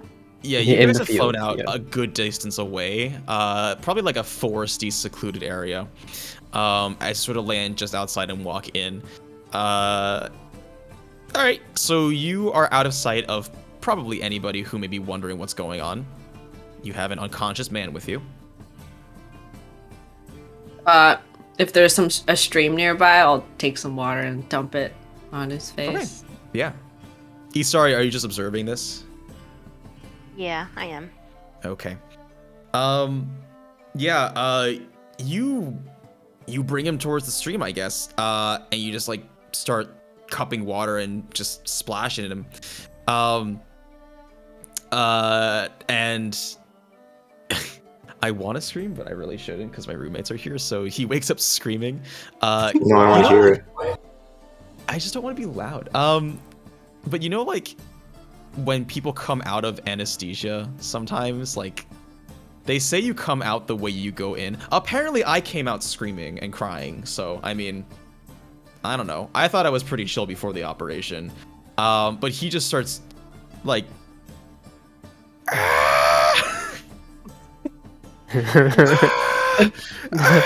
I'm gonna I'll screech slap back at him in him. the face and say, "Shut up."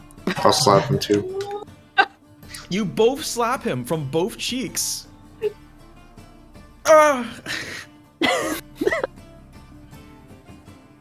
Oh, sir.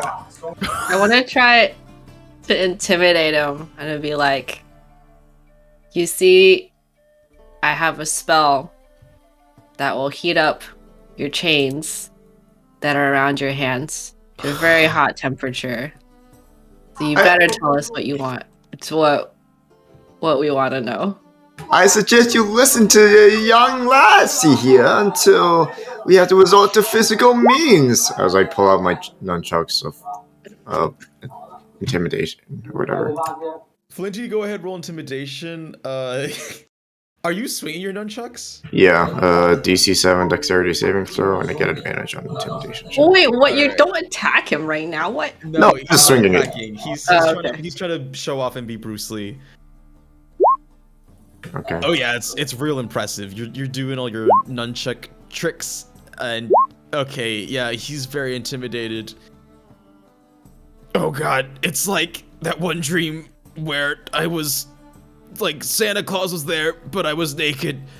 I'm not naked, am I? Please don't hurt me. You can be if you don't talk. No, I would appreciate not being naked. All right, what do you know about that chosen body in your basement or cellar? Listen, you just gotta believe. I'm just paid to do my job. All right, like people Who pays bring in- Insight check. Why are you being such a naughty boy and disposing of all those good boys and children? Man, I didn't know Santa had such a high-pitched voice. This is kind of throwing me for a loop here. What question?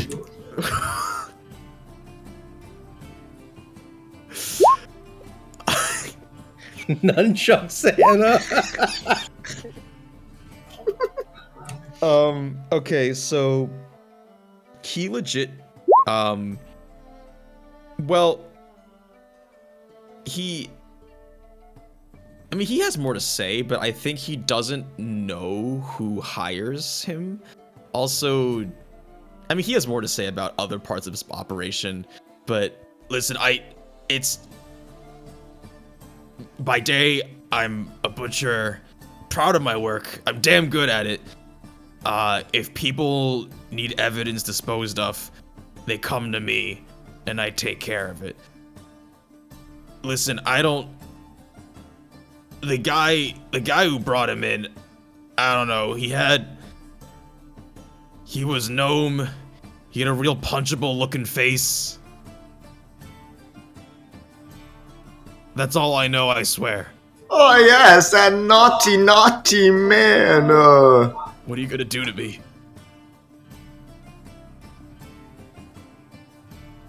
So that must be Reginald? I thought it was Reynard. Rain? Well, really doesn't know, so. Renard. The one with the punchable face.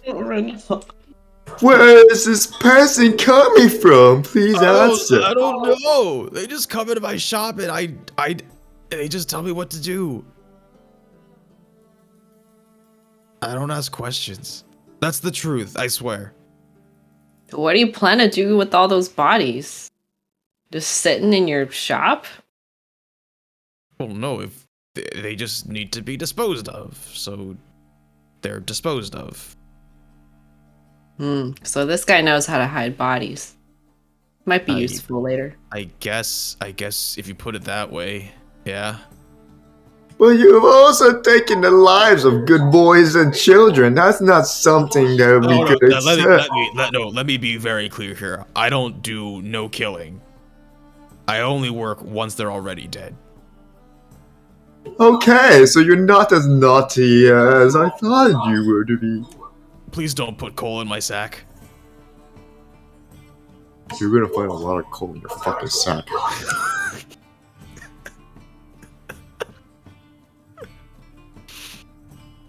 Alright, what are you guys doing? Wait, so he doesn't know any more information? I don't know. I feel like I can understand you. They called me the Elk Whisperer in my younger days. I swear. All I know is that he was Gnomey and had a real punchable face. Oh, okay. I see. Interesting. So that guy with the punchable face, he also had the tattoos, right? Well, Dio told us. I guess he did kind of had like a funny thing going on with his face. Yeah, a little bit. They were glowing.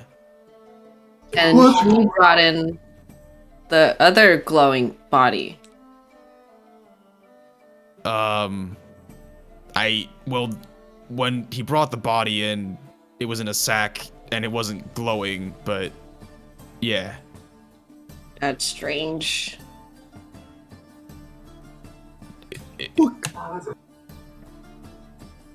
Did he often brag about where he is from of such influence? What is this? No, he didn't say anything. He just came in, left a fat sack of gold, and then left.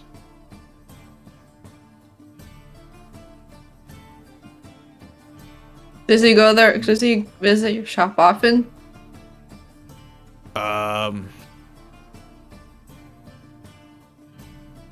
Yeah, I guess you could say that. He's a good customer. I want to discuss with my party out of his earshot, and I say, what if we make him go back and then tell us when punchable face guy shows up again, and then we can kidnap him. So we just lure him out as bait. What? So we just use him as bait to get the guy out, and then we just beat him up. Yeah, because yeah. Or maybe we don't tell. I don't know.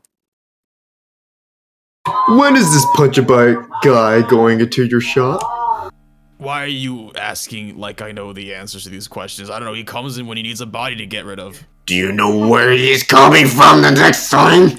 No, please, I don't. I'm sorry, Santa.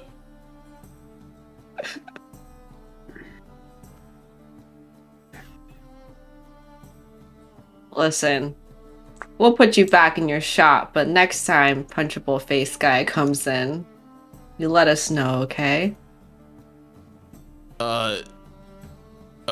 Okay. How? Does anyone want to give him a far speech stone? We can like put a ring of tracking. Does a ring of tracking lets us know? It doesn't transmit auditory information. No. Okay.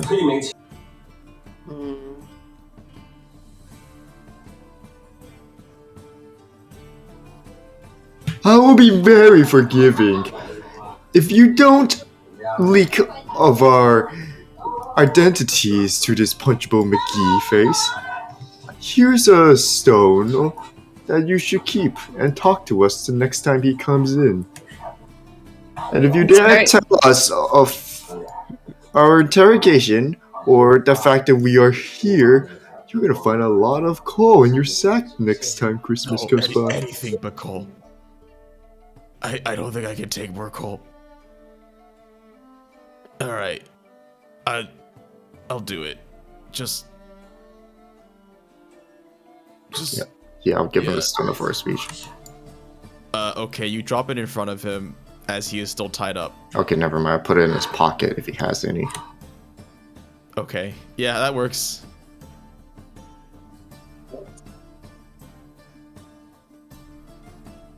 Alright, well, I guess you're not part of this,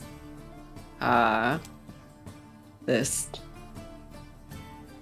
evil plan, so sorry for your trouble, and I'll give him 50 gold. I'll drop it in his pocket too.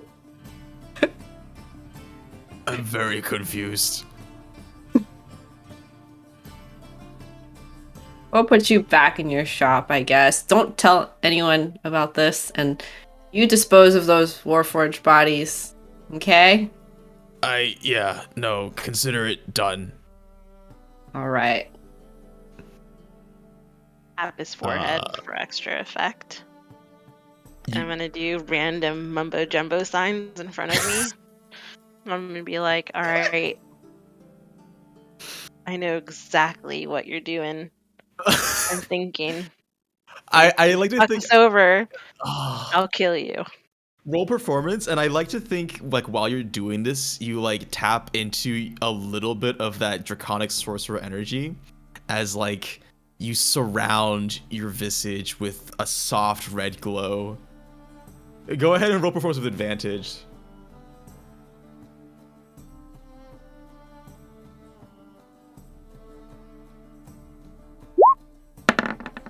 Well, performance. Oh my god. Oh wait, whoops. Let me try again, because it's different. I don't. No, it would just be a 13, but No, because perception is wisdom, performance is charisma. But you take the dice roll and No! you just add the new. Give it to me, no. Just kidding. Yeah. Okay. Have we gotten to that point? I'm begging for dice rolls. We're just gonna stay at this point. No, listen. I think he's not My a very beard magical. slaps He's him not in a. the face. He's not a very magical, intuitive guy. God, I knew the business I was getting into was kind of sketch, but hey, if it's all right with you, Can you not read my mind during the hours of like 8 p.m. to 2 a.m.? Please? I'm just gonna stare at him, and as I stare at him, I'm gonna use my band of projected thought on him. I'm not gonna use it with Galadriel anymore. Yeah, okay. And I'm gonna be like, why? What do you have to hide? I'm gonna narrow my eyes at him. I thought you didn't like to be naked. It's definitely sex stuff. Oh god. Yeah, I'm wrapping it up kind of early, don't you think?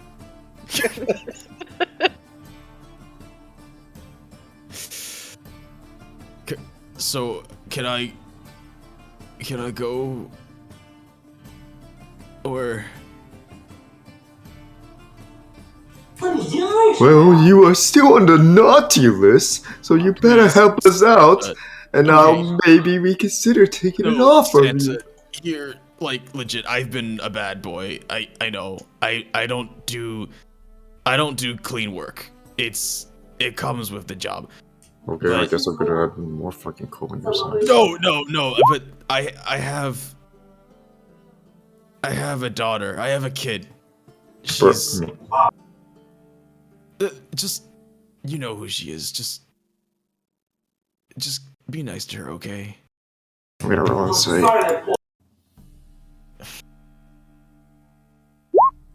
I'm wasting my rolls. He has a kid. Has she been a good girl? I don't know. I hope so. What the fuck do you mean you not know? Because your daughter. No, but it's complicated, okay? Who is she?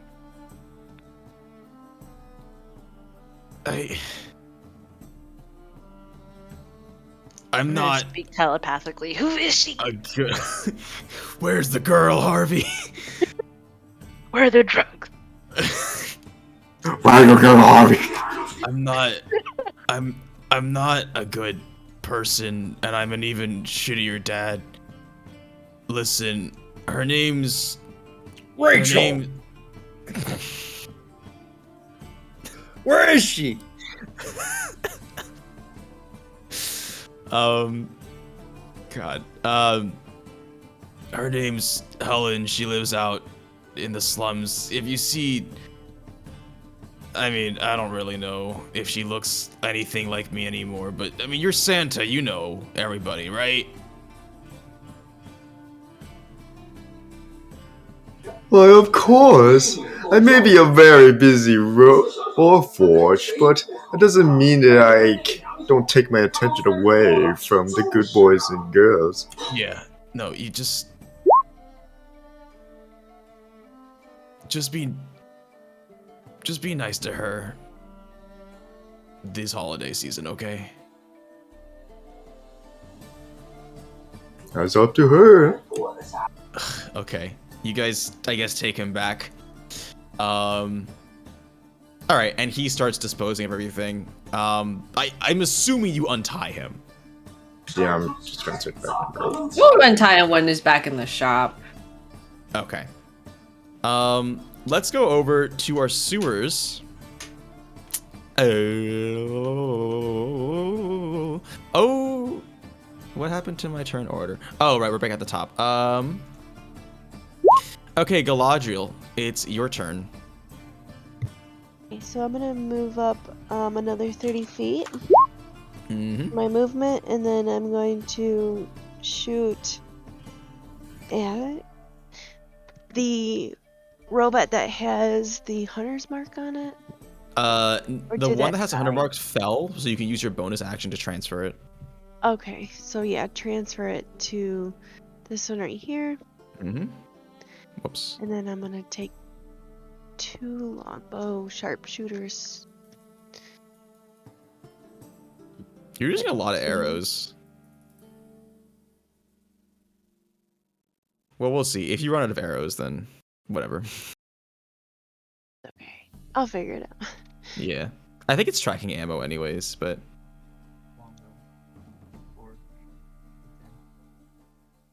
Why is this? Oh, I brought up the wrong character sheet. Okay, hold on one second.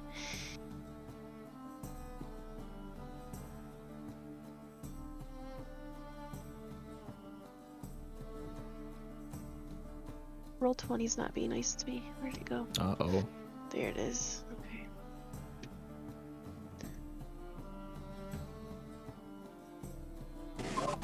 Do I roll Hunter's Mark again or no? Yes, you do.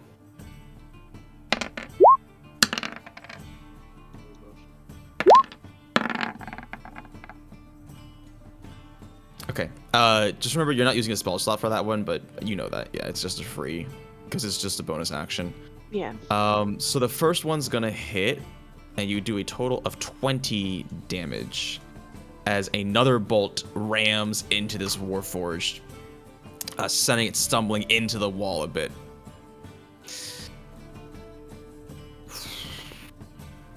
Okay.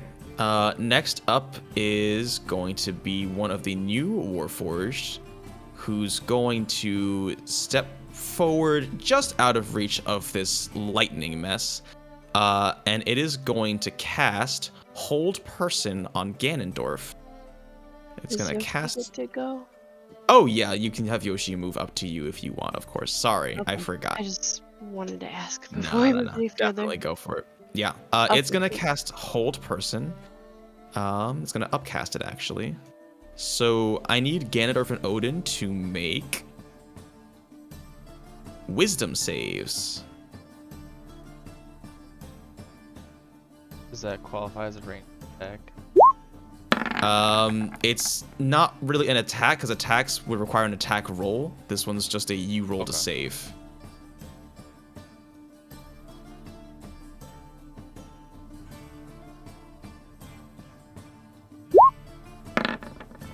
Rushed it. Okay. What is his save? It should be,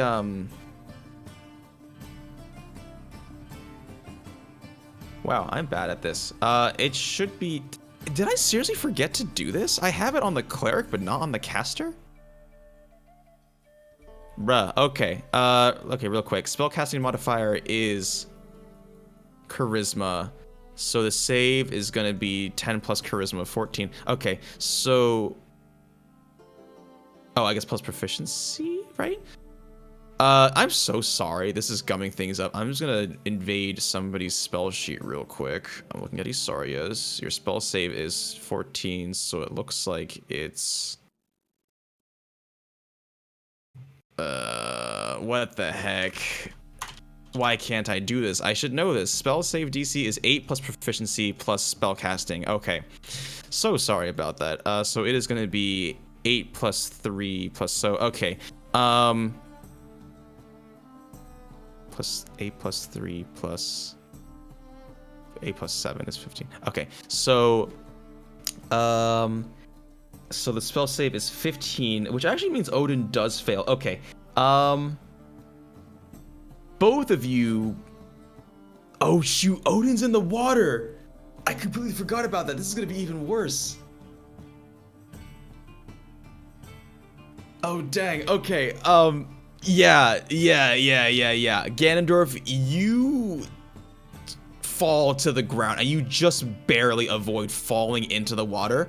Odin, you can't move.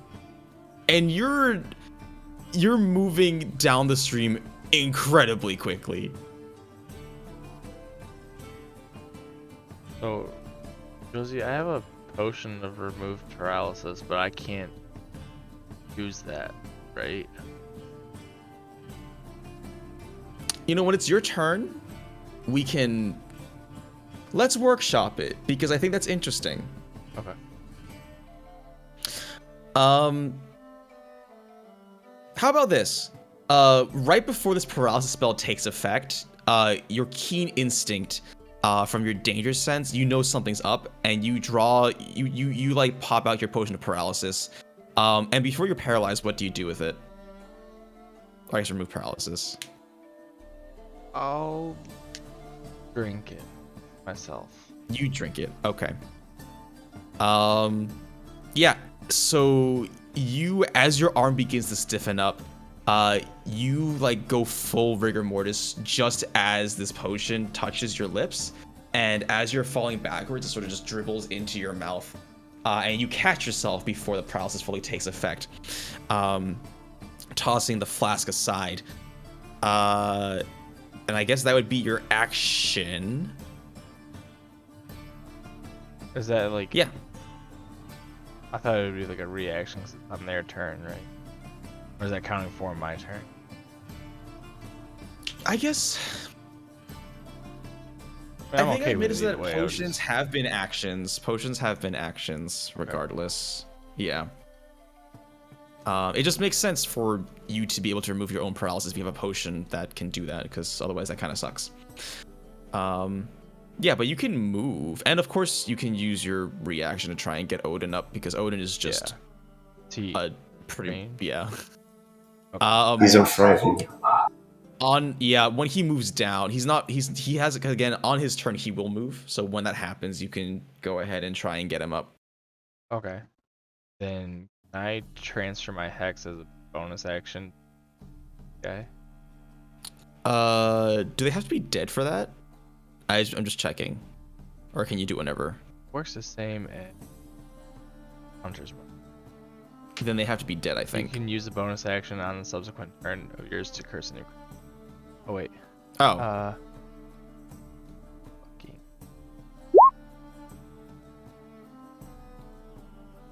If they drop to 0 hit points before the spell ends. Oh, okay. So then, okay. Yeah, no, like. Okay. Yep. All right, that's my turn. Or yes, my turn. So, okay. Back to grab him. Pog. Yeah, so I'm a little bit away from my computer for a few more minutes because I'm cooking pasta. Fine. But yeah. But I would do you want like me to tell you what's going on? No, I know. No. I've been following the whole thing. I'm just not sure I can play my turn on my computer. I can do it for you. Okay. Well, I just want to cast Dispel Magic on Odin since he's affected by the thing that I forgot the name of. Yeah. No, Cold person? that tracks. That tracks. Yeah. But I will go ahead and before I cast do for that, Pog is gonna say, "This is the last fucking time. You guys have to start running. I ain't fighting these guys. I don't even like money that much." Then he's gonna cast it. He's trying to make a statement. Can we get the fuck out? I'm not fighting 50 of those effigies. Odin, you regain control of your body and you tread to the surface as you spit out water that has sort of like found its way into your throat. Pog's microwave beeps. Yeah, I gotta take off this stuff. Yeah, that's fine. And I'm gonna assume Pog and Orza and Isarya start running. I'm gonna use my dildo to give someone a ride, though. Okay. Probably Odin, because I can move my dildo as a bonus action. So Yeah, I'm gonna, yeah. Send my dildo into water, and my dildo is gonna make a move. Like, I'm assuming the dildo has like balls, so the balls are gonna like wiggle, like jump on me, you know, like a horse. Go ahead and make a dexterity check, Odin.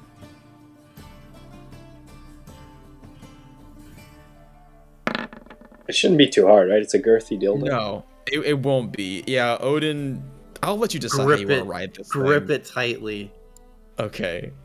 Yeah, that works. You grasp it firmly, and you are flying through the center of this cistern, through this thundercloud, just holding on to Pog's spiritual weapon.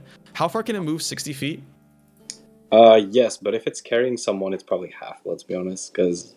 Okay, yeah. So it probably took... Jesus Christ. Yeah, my cat needs love. That's your cat?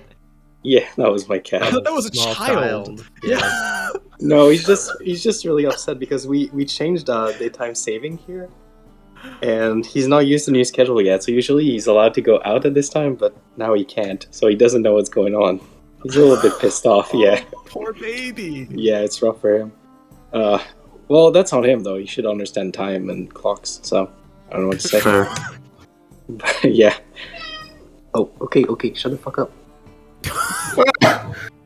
No. Yeah, so, so it's probably 10 feet to go to Odin, because I remember my dildo was next to Eternal. Yes. And then let's assume that I have 50 left, so 25. I can probably drag him all the way to me? 25? Or close enough? So I'll The just drag cistern Odin itself is like 30 feet wide. Okay, so I'll, like, drag him as far as I can towards me, so he doesn't have to swim or anything, yeah. So you're holding him over this death pit. Well, my ideal goal would be to put him on one of the sides, like opposite of the fight, so he could like land. Just yeah. checking. So Yeah. Odin, you are carried atop. Yeah, like something like that. Okay, who's next? Next up is one of the Warforged, who is just going to hit paralyzed. Oh wait, you're not paralyzed. Excuse me.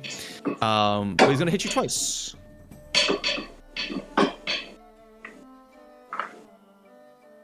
Nope. And that one hits. You take 24 damage as you are rent through your chest. And a little layer of frost forms over your wound, which is actually quite uncomfortable. Hey, me or Odin? Ganondorf. Oh, so you just mentioned frost damage, but the thingamajiggy. Where is it? I don't think your gauntlet does anything for frost. No, it's not my gauntlet. It's the Zora's mask. Are you wearing it? Yeah. I'm vulnerable. You're like wearing it. You're like yeah. Oh, I didn't know that. I can swim in water and stuff. Oh. Okay, yeah, so then the frost is gonna be true damage. Yeah. Okay. So the slashing is halved, and you take 11 frost. I'm gonna mute Danger real quick. Oh? I'm just gonna mute you because I can hear the banging of all that stuff. No, that's my cat sending a message. I refuse to believe that pots stacking on top of each other. You actually want me to share? Give me 1 sec. Oh, actually, Jesus fucking Christ, this cat. Wait, what? The cat's like lifting chairs above its head. No. Like, wait, where's that thing? Can you see this little motherfucker?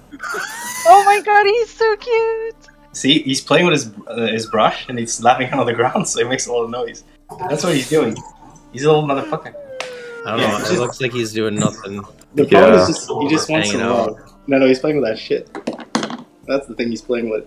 He's a little rascal. Yeah, I don't believe that. You're a naughty boy. Oh, he's so cute. Yeah, he's a good boy. Naughty boy. Yeah, but he needs too much love. I have to eat pasta. Hey, say hi. Nope. Okay, that's it. He says hello. Oh, he kind of shook his hand. Yeah, he's a good boy. Alright. So dark. Yeah. What a beautiful boy. I can actually show you guys like when he plays with it.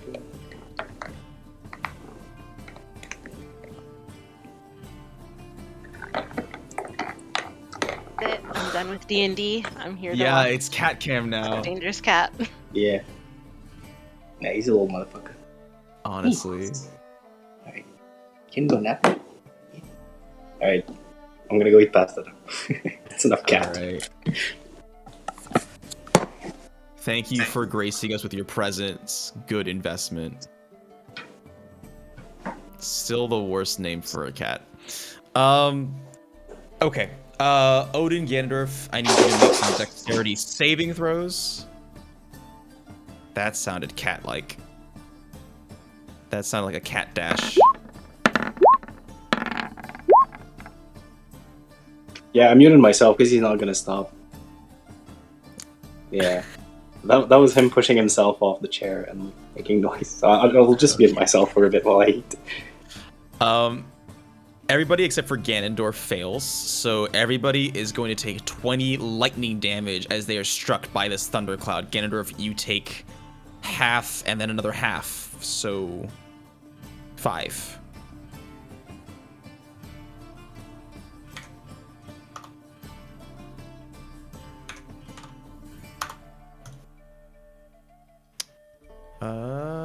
And that's it for that guy's turn. Next up is another one of the Warforged who's just going to walk up and sort of be stuck because it's a very narrow walkway. And next up is Odin.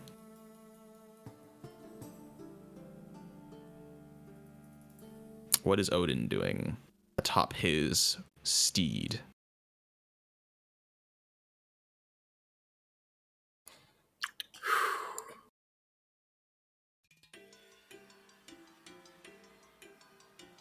It's a great question.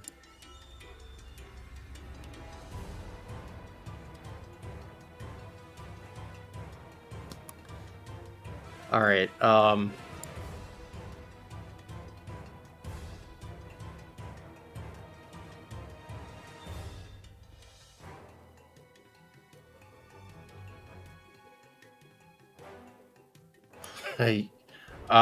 gonna. Jesus, this is a shit show.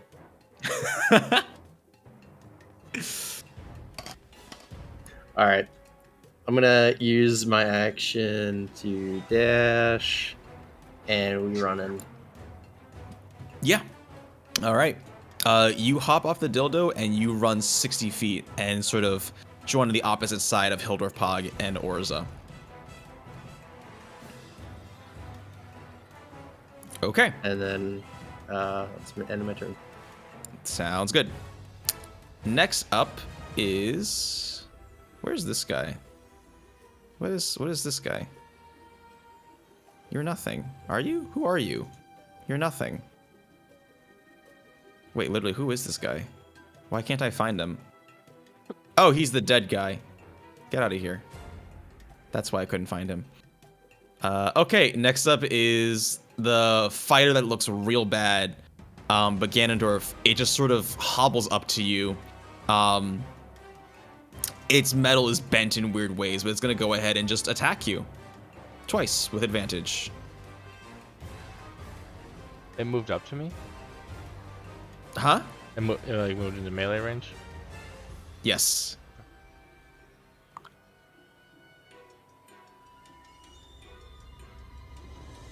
I believe both of those hit. Yeah, that hits.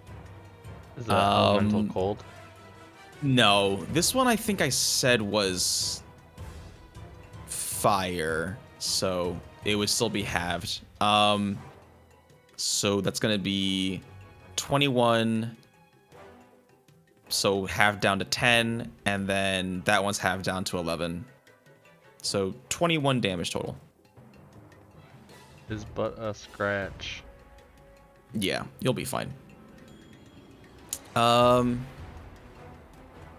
Let's see, who's next? Oh. You'll probably be fine. Next up, the Warforce Cleric is gonna run up and from across, like, the river, it's just gonna toss its flail and whack at you. Is that damage number correct? That seems like a lot of damage. How much damage do these... Sorry, I'm just looking at the numbers I made for this guy. It seems a little excessive. 2d6? Oh, you're talking about for the guy that hasn't rolled yet that's going to kill me in one hit?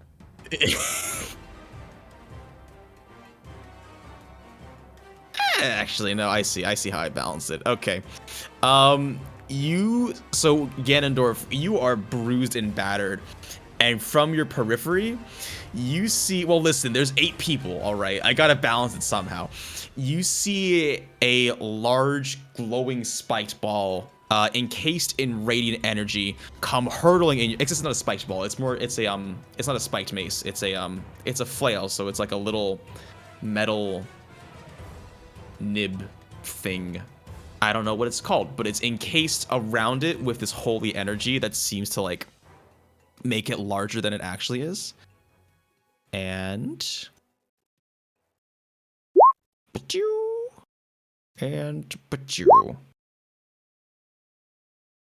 Oh, neat. Let me just do the math just to make sure. The first hit whacks you along the top side of your arm, and you hear a crack as it like dives in deep for 7 radiant. And then the second one, this one's real gnarly. I think this was just gonna like it's just gonna like cave in your ribs as it just hits you square in the sternum, and you feel it like push further and up against your organs. You cough up some blood, and I'm pretty sure that downs you. Just checking, but I'm fairly certain that downs you. Yes.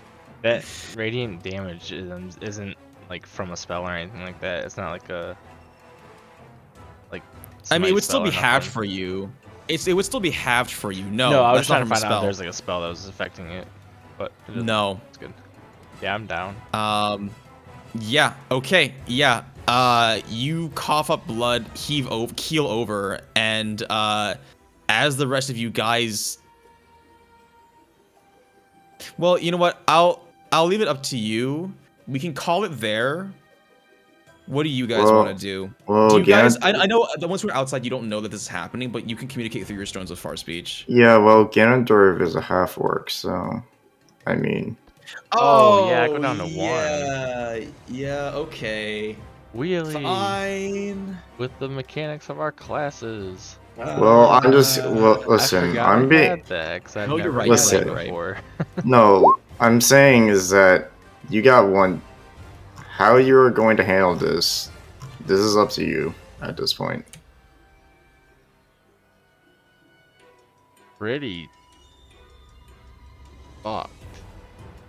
Yeah, I run away because I'll get recklessly surprise attacked like 3 times. And there's also another Warforged who hasn't gone yet, so yeah.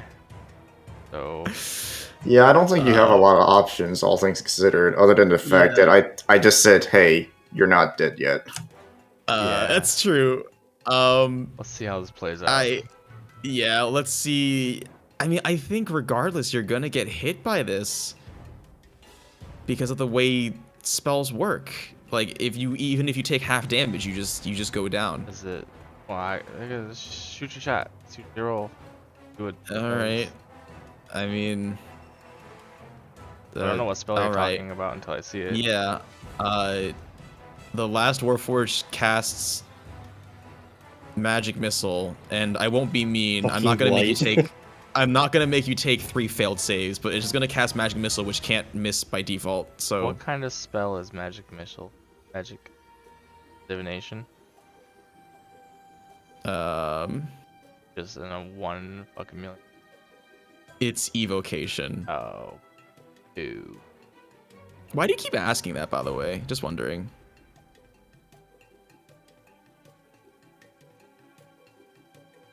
Can't get hit by divination.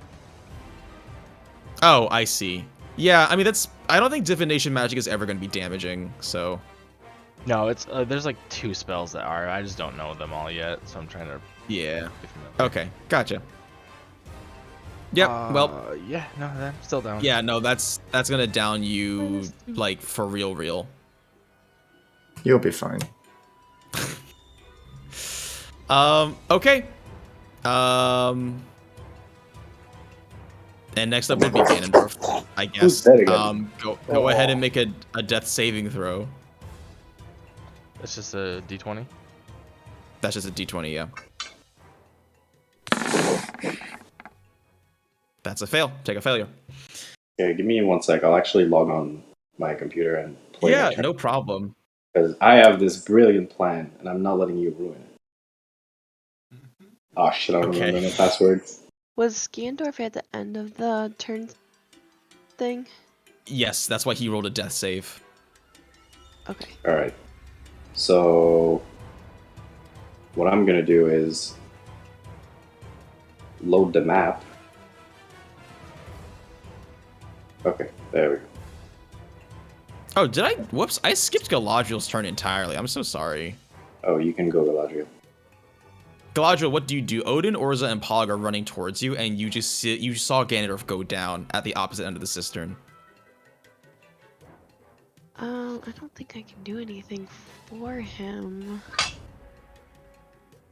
me see. Yeah, I have to be touching him to cure wounds him.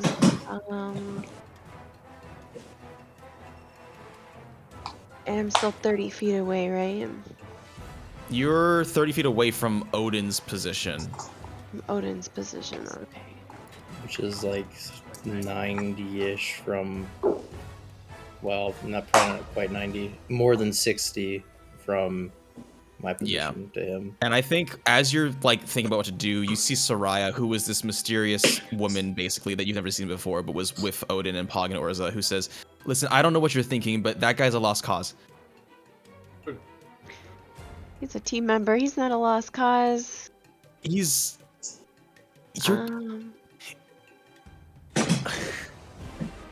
Everybody's leaving him. It's not cool. You don't have a choice. I'm gonna shoot the one that has Hunter's Mark on it. All right, go for it.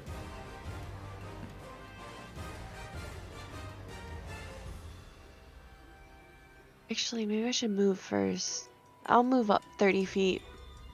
Oh, Galadriel has a new profile picture. Yo, Odin. Jarius, you gotta send me these pics at some point. They look amazing, but I can only see really small resolutions. I'm about to. Probably at the end of this night. Although I'd be sorely disappointed if Ganondorf dies. That means I draw your character for nothing. Well, listen, because we are doing... Here's what I will say. If he fails all the saves here, he's not gonna die. I have other plans for him. Ooh. I think you guys are forgetting one of the key players here, the heal bot. I have a plan. Okay, I'm scared of Pog's plan. Okay, that depends if the other players don't screw over your plan, I guess. Okay, so I'm gonna use my movement to go to Odin, and then I'm gonna use my longbow and shoot the guy with Hunter's Mark on it. Okay. That did not hit. No, the first one does not.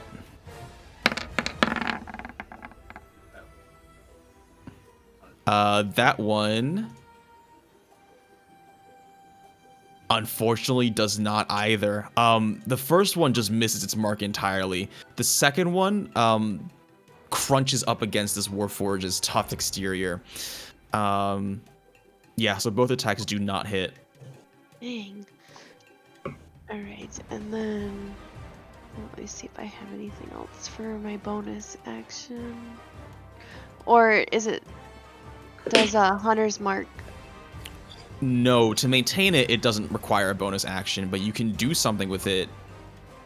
If you have a spell that uses your bonus action, you can totally cast that spell. Okay. But if it's a concentration spell, it drops the Hunter's Mark, Yes. correct? Yes, it does. Okay. I don't think I have anything as a bonus action. I don't. So that'll be the end of my turn, and then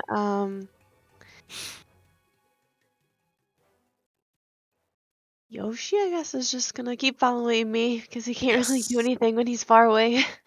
Sounds good. He's getting Okay. exercise. And then the other thing that happens, because I need to do this at the end of every turn start,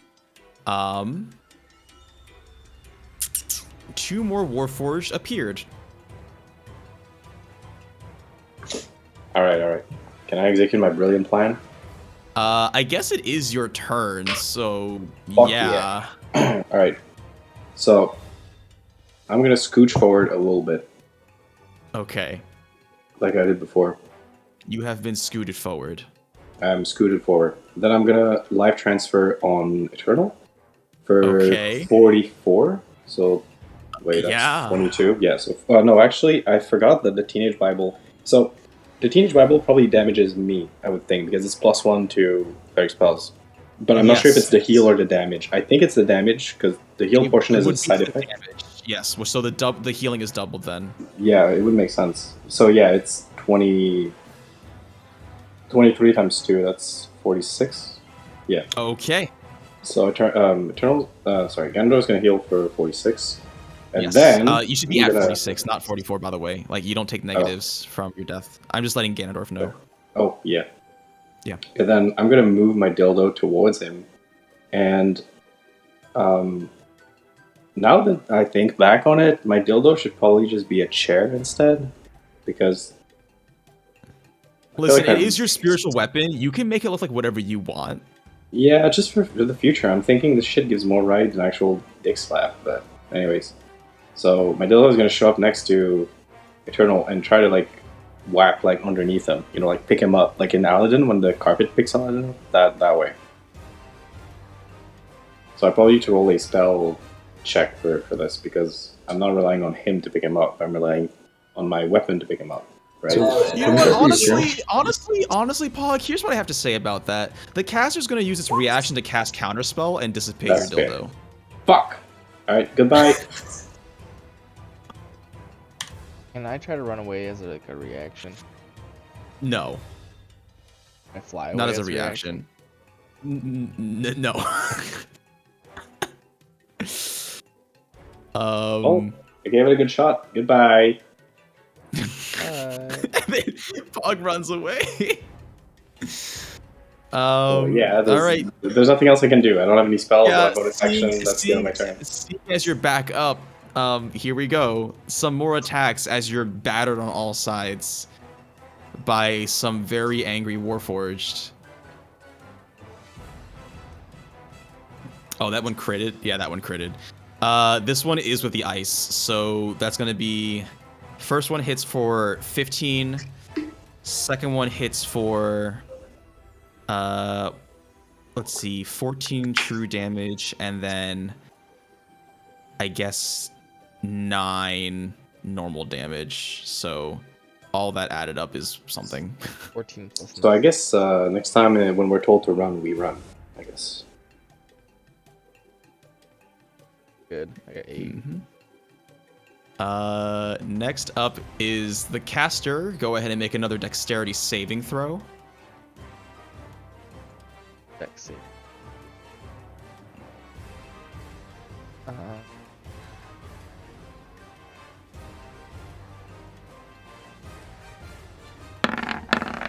Weird bracket. Yeah, that is a weird bracket. That does save, so you're going to take half damage, halved again, so that's 2 damage from the storm.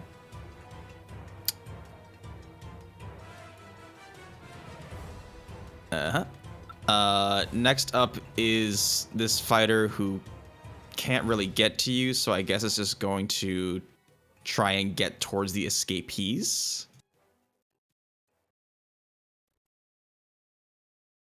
So first has to jump over the river. Watch this be awful. Whoops, not advantage. Okay, he hops over and is going to dash. Why is this looping? I have different music in this playlist. He's getting pretty close.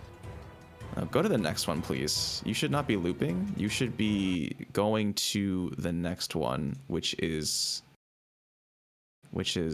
this one. Okay. That's its turn. Wow, this is loud. There you go. Okay, and then we're gonna briefly detour to... Well, let's finish this up. Unless everybody outside, let's go there real quick. What are you guys doing now that you've flown back to the shop? Have any of you talked, like, in your Stone of Far speech at all? Well, I gave my Stone of Far speech to Butcher, so I can't do anything. Yes, you did. I guess I'll talk into it after we get back to the shop. I think while this is all happening, you would have made it back to the shop by this point. I guess I'll ask, what's going on in the sewers?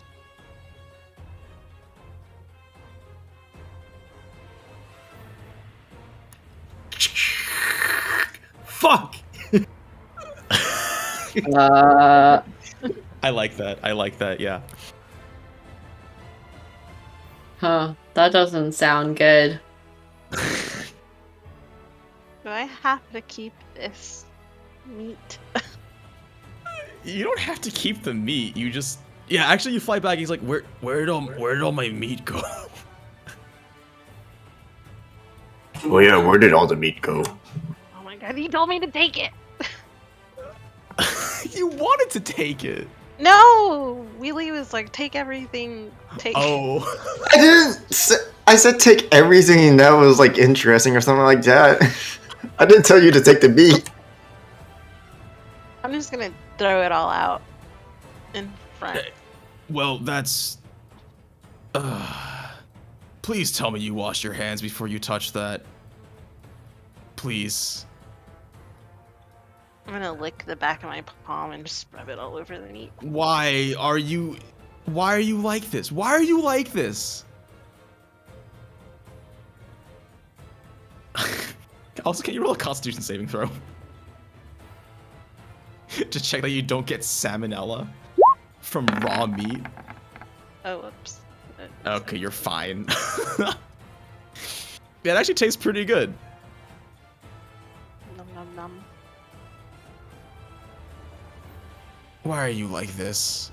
I know I don't have a right to talk, but like I care a lot about my legitimate business, okay? All this stuff is not legitimate, though. Just clean it, lol. That's you lose the flavor. If you're one of those people that runs raw meat under the sink, I am wash going your to chicken? lose it. I don't wash mine either, but Are you okay? Have any of you had a proper meal in the last ever of your life?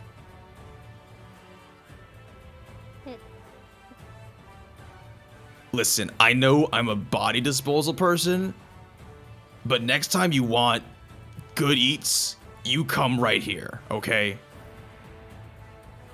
Now, if you'll excuse me, I have some cleaning to do. Yeah, Flinty, when you open the channel, there's a lot of stuff going on down there. How far away are they? So the manhole entrance from you is about, I think I said it was like 60 feet from where you are, and then from there it's an additional 150 through the sewer tunnels.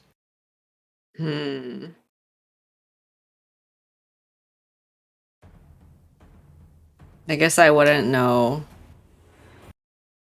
where exactly.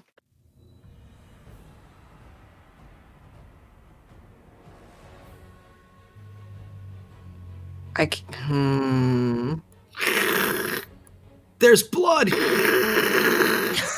everywhere. Odin, can you describe where you are exactly? It's dark. There's clouds.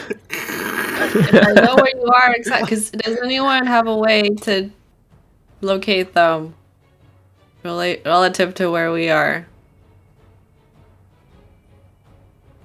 Eragon just neighs. Oh,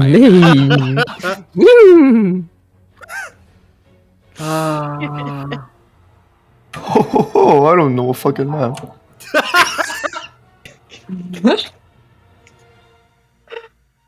Because I can dimension door 500 feet, but I need to know where they are. Oh, I forgot you could do that. Yeah, I can pull one person out, but I don't know where they are. So, what is that problem?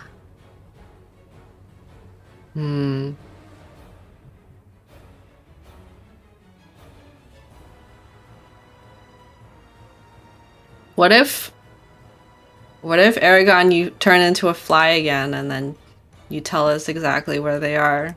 Oh God. Well, so, I mean, I can change into something that can like smell them. I don't know. Hold on, let me think. Sewers? Wait, is there other plants in there? No, you can turn into a bat and use echolocation. Oh, that's smart. Yeah, or like a cow. A cow?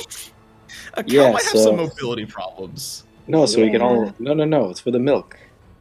If it's like Zelda, it'll cure anything. I mean, it's a sewers. I can probably hear something from far away, and if there's a lot of like a thunderstorm, right? That's true. You would know the general location, yeah, because it's pretty much just tunnels over tunnels over tunnels. Exactly. So I can hear the echoes. That would make sense. Yeah. As what though? A bat. A giant bat. Okay. A giant bat. Okay, yeah. You transform into you're a giant bat with a cape, which is kind of weird, but that's kind of suspicious. Isn't this? Are we trying to get them out stealthily? I don't know. I mean, we need to get there first. Yeah, I can dimension door in there. I just need to know where. Oh, okay. I mean, But I mean, I can change into something tiny then. Oh, turn to a mosquito. You can see heat signature. Because I don't want to teleport into solid rock. That's true. I can do that. You don't want to teleport into the hole. Wait, can a mosquito actually see? I mean, like, I could be a bat too, like not a giant bat, just a bat. I mean, that's not suspicious. That might work. Yeah, a bat. It also has keen hearing and echolocation as well. And I've definitely seen bats. Okay, yeah, I'll change into a bat, and I will find them. Well, you gotta let me know exactly where they are.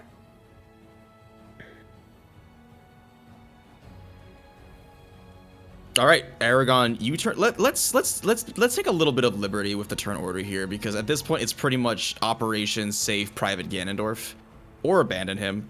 Ganondorf's. Because like I'm literally going to be adding Warforge like every single turn. So Eragon, you turn into a bat. And this manhole cover wasn't replaced when Galadriel went down, so you fly over and dive into it. And I would imagine that your senses are overwhelmed by just a cacophony of noise coming down from one of the tunnels. And you look ahead and you see Galadriel, Odin, and Pog, along with Orza, Yoshi, and Isarya, all just sort of like, Isarya wants to get out of there. It looks like your teammates are torn between going in and getting out. And further down, I guess you don't see, but you sense sending your echolocation signals. You sense a lot of bodies. One of them is more fleshy than the others and is hurt real bad. Okay. So I want to. So where am I right now? You are like 150 feet away. Like in which side? Like right here? Top north side. Like okay. That's where you came from. Yeah. Okay. So so none of the Warforce sees me. I see everyone else though, right? Like you can see everyone else? Yes. How far is it away from here to here? Or from where you are to where Ganondorf is, at least 200 feet. From the group to Ganondorf, roughly like 60-70 feet straight line. Okay.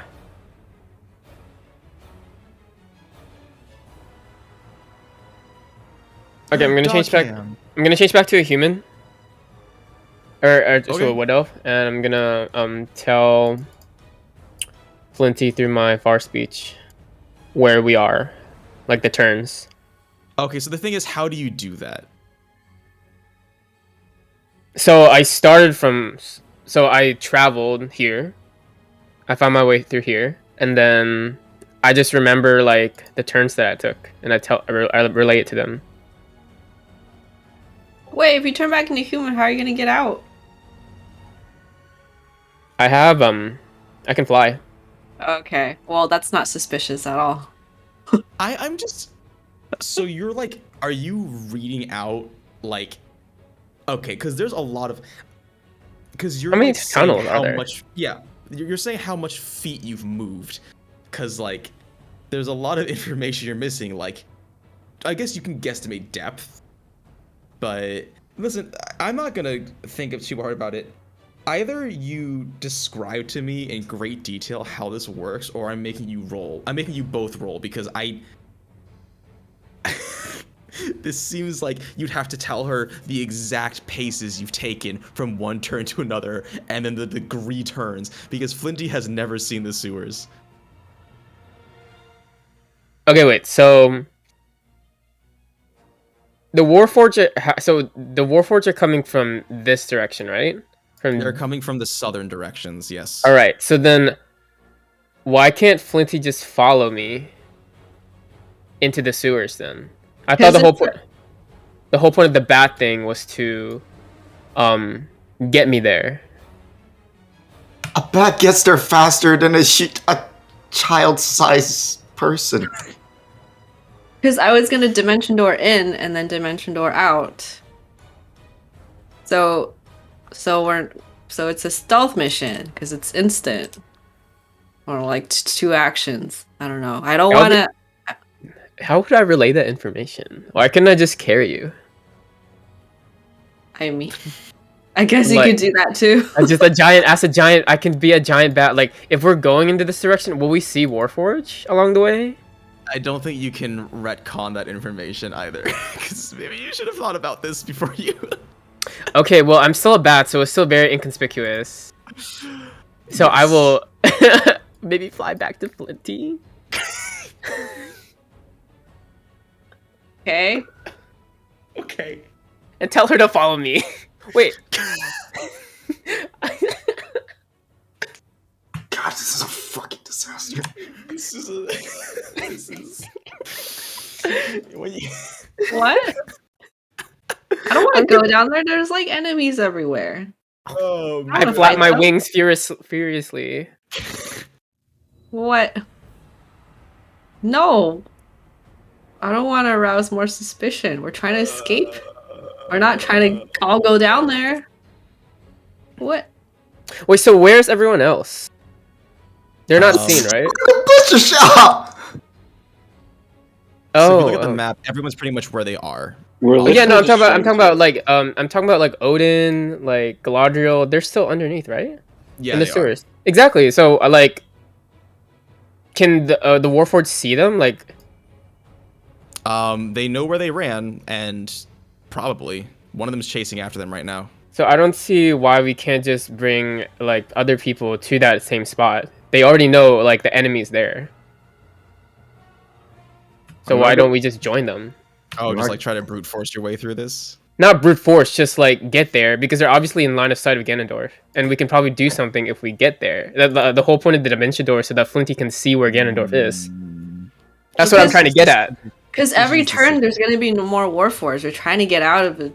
Well, as a bat, I can sense them from far away, right? So I could like try to avoid them along the way. Let me make this a little easier, because like you guys, I would imagine in-game are also talking a lot while all this combat is happening. So why don't you think about it, or private DMs or something. Let's hop back into the sewers real quick. What are you guys doing? I'd like to... I will say Soraya has a plan. I have a plan. You may not like it, but like we don't have a lot of time here.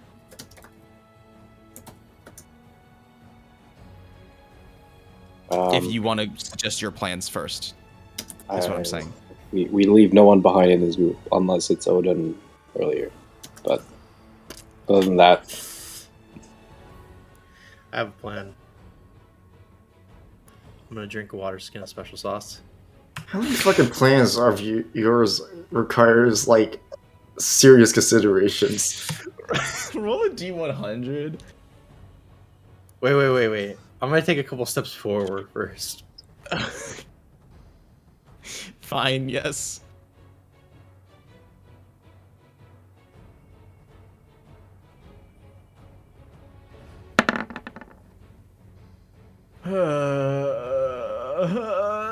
What's the worst that could happen in a situation like this? And as You know you what I say mean? that, as you say that, you blink from existence and reappear in a different spot 20 feet away. Odin, you can teleport for the next minute. That's exactly what I wanted, actually. I don't think you can take other people. I cannot. That cannot be real. What? You cannot. Unfortunately. Oh, that's a big bummer. I mean, you can blink. You can blink, shove Special Sauce in Eternal's mouth, and then you can blink too. Or Fireball. Who knows? Yes. 1 out of 50.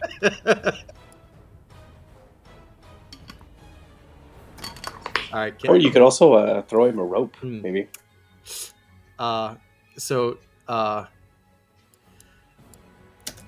I think the big problem is that he's gonna get,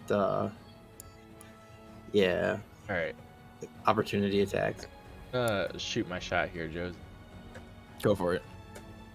So, I drew a little line around, like, kind of my character and the other people. Yes. I want that to be my wall of fire, with it pointing towards the bad guys. That should keep them from being able to attack me if there's a barrier between. Be able to fly across over towards Odin.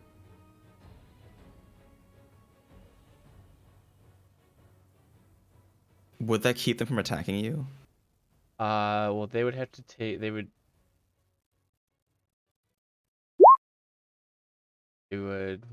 Nah, they can take still fuck you up. They damage just have and to they'd take fire a damage. dex saving throw on it.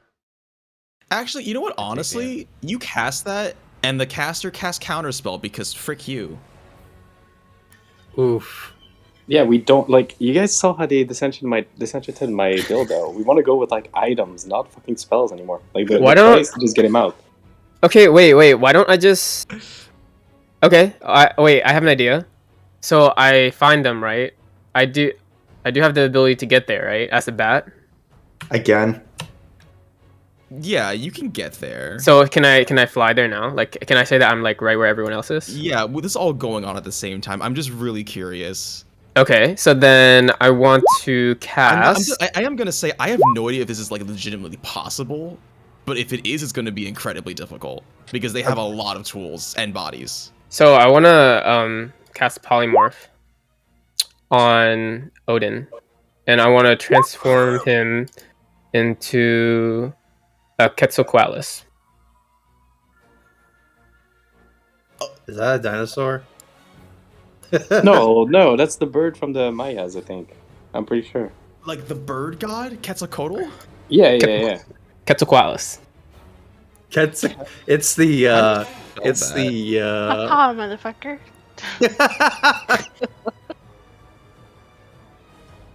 Quetzalcoatlus.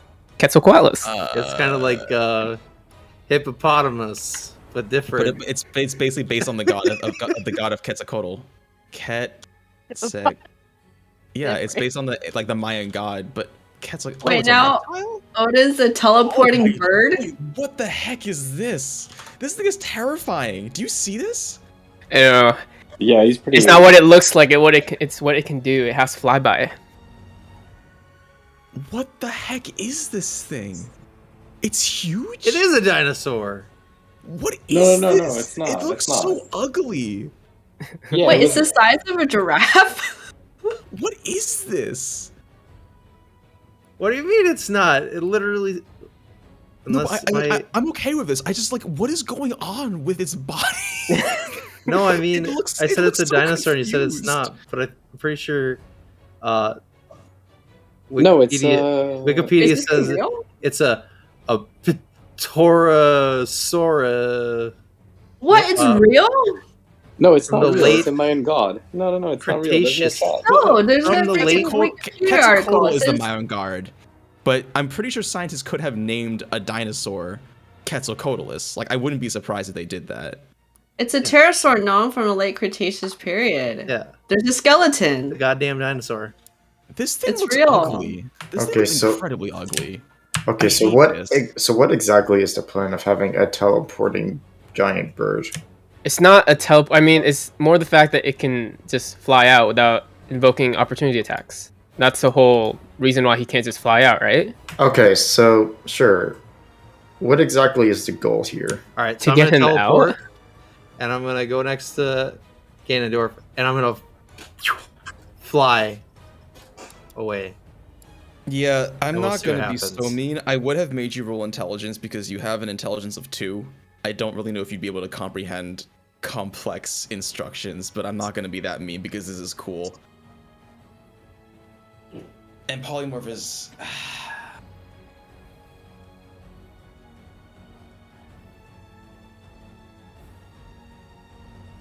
Oh god, you have so many things working against you. You do have flyby.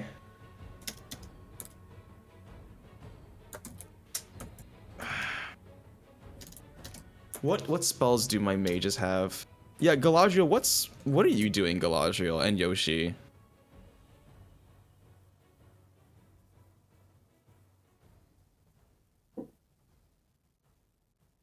Are you there? Yeah, my headset wouldn't unmute. Oh. I guess I'm trying to like wait to see what's going on. I don't know if I can.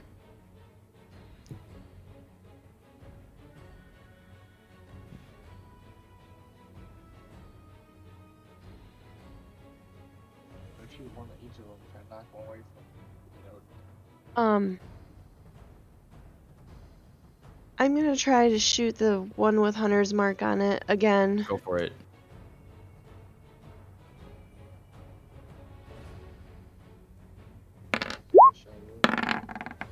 That's gonna hit. Okay, this one, you pierce through it, and lodge it into the wall as the light dies out from its eyes.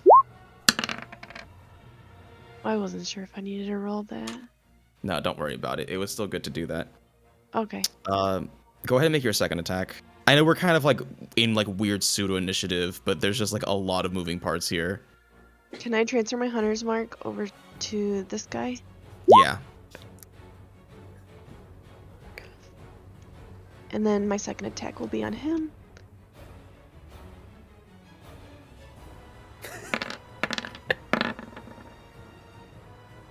This is a literal clown fiesta. Like, I'm gonna put the tornado back up. We expect anything less. Oh yeah. That's 21 damage. Okay, we're just gonna assume we're back at the top because I let you all have your chances to do stuff. Jeez. You're gonna sacrifice. You guys are heartless. This is the play. We sacrifice Yoshi. No, stop it. Yoshi can't die anyways, so he just becomes one with the Aether, ready to be manifested again by Galadriel.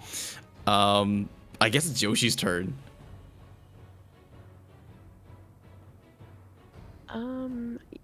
Yoshi is going to run and attack this guy.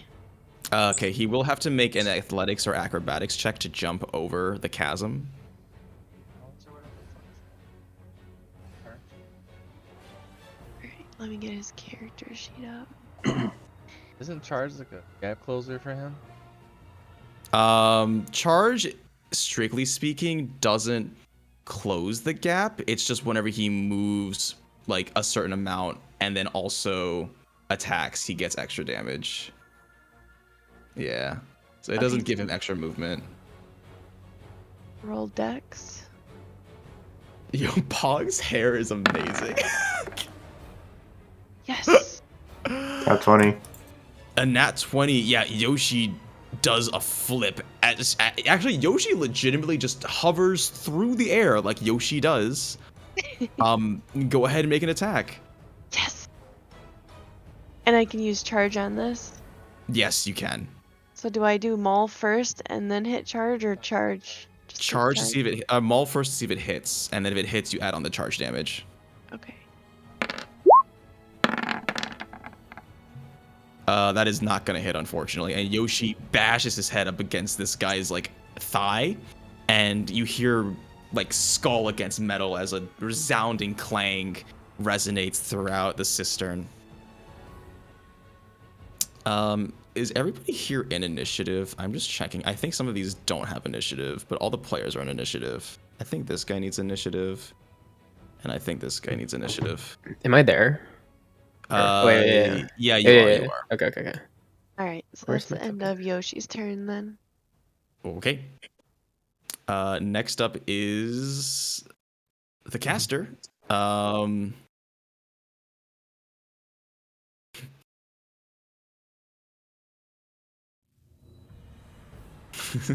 Does that work? Hold on.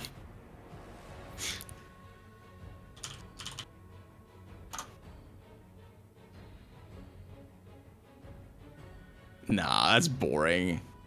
I could counterspell the polymorph, but I've already cast counterspell like 2 times. I mean, you have your own advantage, so I'm not gonna tell you what to do to ruin our fun. I know. I mean, I have a lot of tools at my disposal because these guys have a lot of bodies. I bet you won't. I don't want to cast counterspell because counterspell is boring. That looks. I mean, yeah, you can fly, but Odin's gonna start falling into the chasm. He's lightweight. I instead. Well, I already did that too. Man, I mean, I have stuff.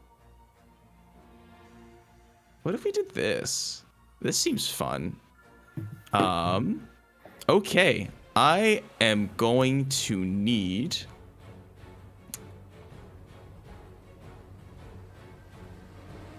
Oh, remember this one? Ganondorf, go ahead and make a wisdom saving throw. I still have bless, right? Does that last for the duration, or just only on the next turn? A minute. I just want to know if it lasts for the duration, or if it goes away once you use it. I haven't been keeping track. Let me check real quick. It might just last for the duration. Oh yeah, it is. Okay. Yes, you can add a d4 to the saving throw.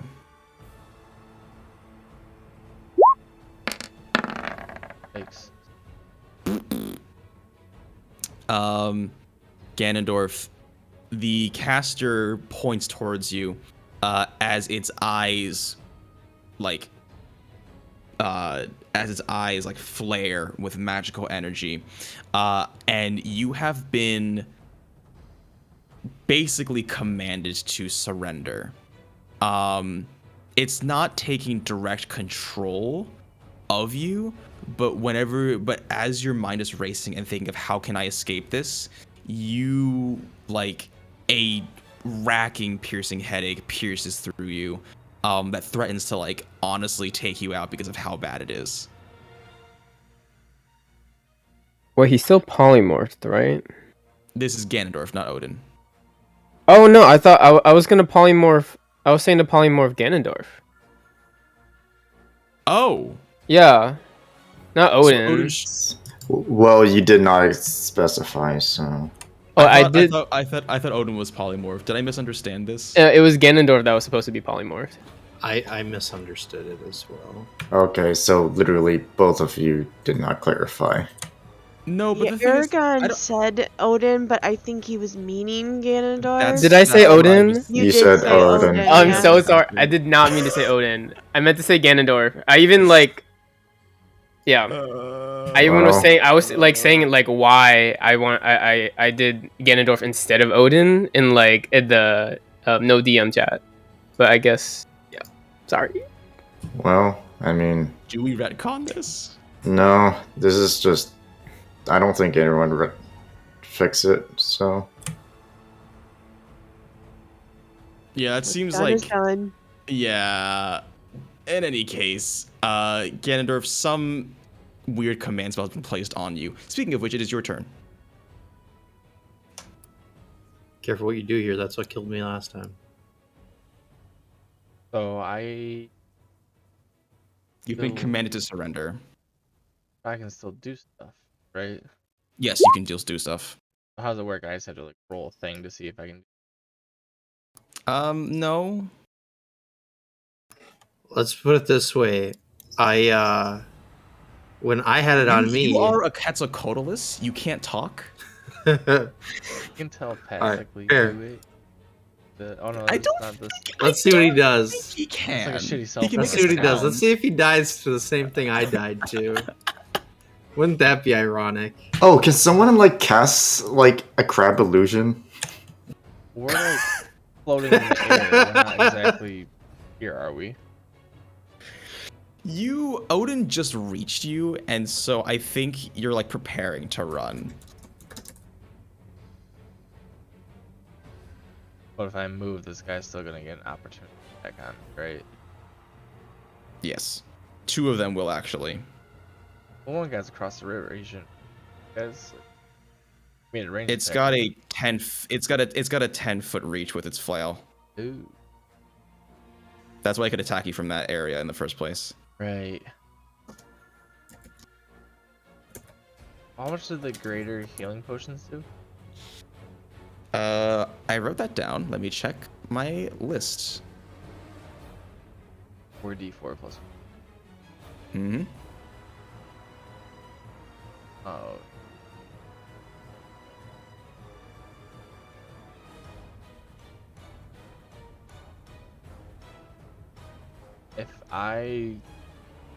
How deep is this like creek thing? The creek? Or the water that's going down, or whatever it is. Oh, it's a very, very, very big drop. Like, you definitely would not survive if you fell. Well, I guess like the water itself, out that I'm standing right next to, or over on. Or yeah, that's like 10 feet deep.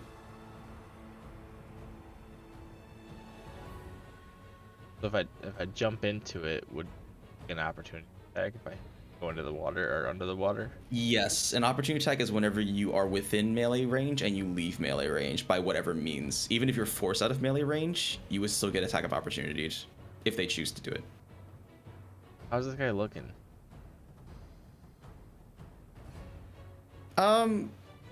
He's beat up, but still a good amount away from death, probably.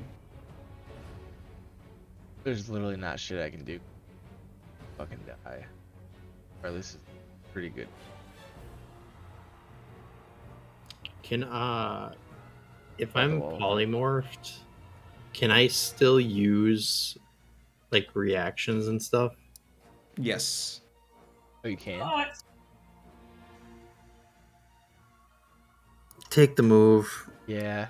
Alright, I'm gonna try to fly away straight across the Alright. Many things are going to hit you, which will result in probably a couple of failures. Anything.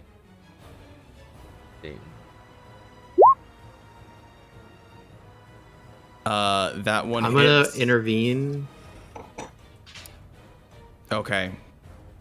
Wait. Yeah, you just like interpose yourself? Yep. So that gives the attacker disadvantage, and then I can. Okay, I roll. will say I don't think you can use your tools while you're polymorphed because you do have the stats of the animal who would not be able to comprehend how to use tools. Oh, well, fuck. But you can interpose yourself. I'm cool with that. What? Oh. You're You just can gonna take the hit. You can still teleport, so. Can tell. Yeah, alright, I'll take the hit for him. Okay. How much health does this Quetzalcoatlus have? It's not enough. It's not enough to take down Odin. So 40, 12 + 4. It has 30 hit points, so yeah, we'll have to keep this separate. We'll have to keep track of this separately somehow. But Odin, you're gonna take 23 in that form, which leaves you with 7 left. And and you are interposing yourself in between Ganondorf and this creature. The second one, the cleric, is going to lash out with his flail as Ganondorf tries to fly away. That does not hit, and you flies in between Odin and Ganondorf as it shoots out, narrowly missing both of you. And then the last thing that happens is Ganondorf, like the pressure in your head pretty much just like bursts to a breaking point. And I believe you're taking 5d10 psychic damage. And the only thing that reverberates in your head is that command, surrender, surrender, surrender. And it gets louder as you try to run. Okay, so you take 33 psychic damage. And you kind of fall with a splat mid-flight. Downed again.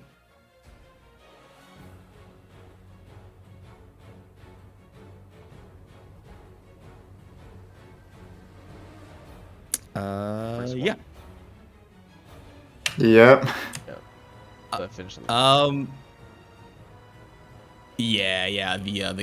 The resistance to dying. That's only once per day. Oh, whoops. On the bright side, this spell only works once per day. Oh, but here's the fun thing. It lasts for 30 days. As long as they're concentrating. We'll see what you guys do. I want to see if we can resolve this whole sequence of what happens to Ganondorf tonight. Pog, it is your turn. What do you do? Are you still running?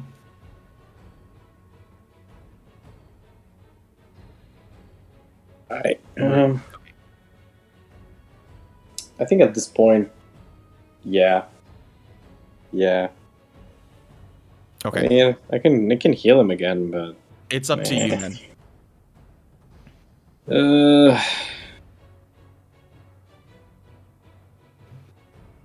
Do I have anything to lose if I just heal him for no reason and hope for the best? You lose distance, I guess. I lose distance, yeah, and they have some pretty powerful spell like Hold Person. And I think it has like advantage on fat character, so I think Pog is in big trouble.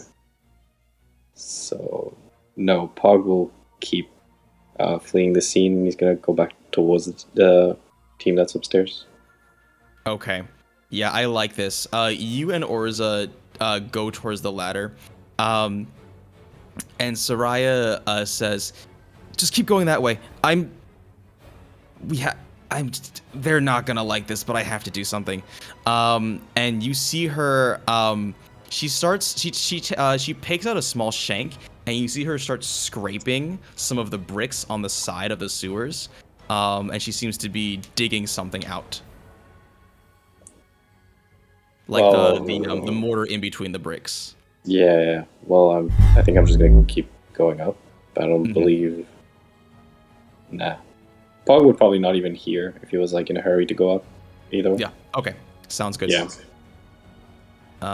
Next up is the Warforge in front of Odin. So you have 7 health left. So we'll see if this takes you out of polymorph. Which you also don't have the AC because the Quetzalcoatlus has 13 AC. Yeah, so this was going to take you out. So any overflow is going to go to your body, which is 15. So you take 15 damage, and here comes the second attack. And you are no longer flying. Second attack does not hit. But you are knocked towards Ganondorf's body. He's just lying face down in a really awkward position. Some would say compromising position. That's his turn. Let's see. Next up is this guy who's going to use his action to dash. And that's the end of its turn. Next up is the caster. I am going to need Odin to make a dexterity saving throw.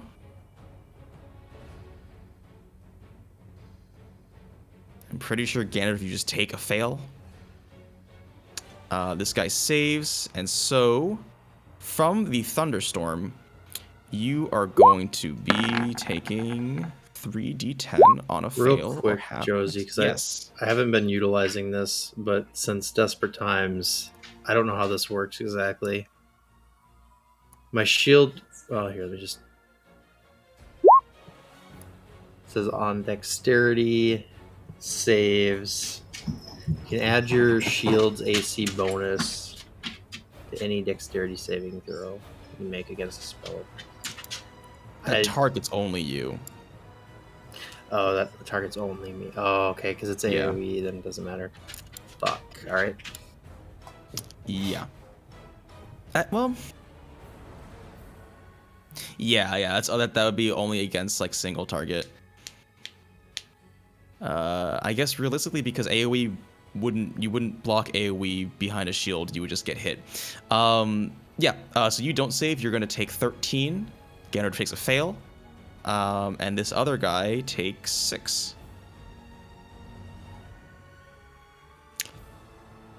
That's the end of the caster's turn because it kept channeling. Okay, next up is the Warforged next to Yoshi. Yeah,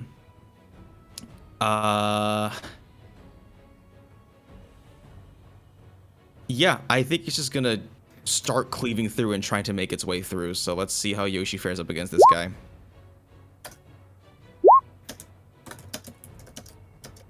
First attack misses, second attack hits for 26 total damage, as Yoshi gets a nasty looking wound. So 14 health. Yes. Okay. Flinty, what are you doing? I'm gonna ask the people who are still up here. Does anyone want to go down there? Because I don't really want to get in that mess. I mean, we still have the gala to go to and stuff. Talk to the stone again to see if they need our help.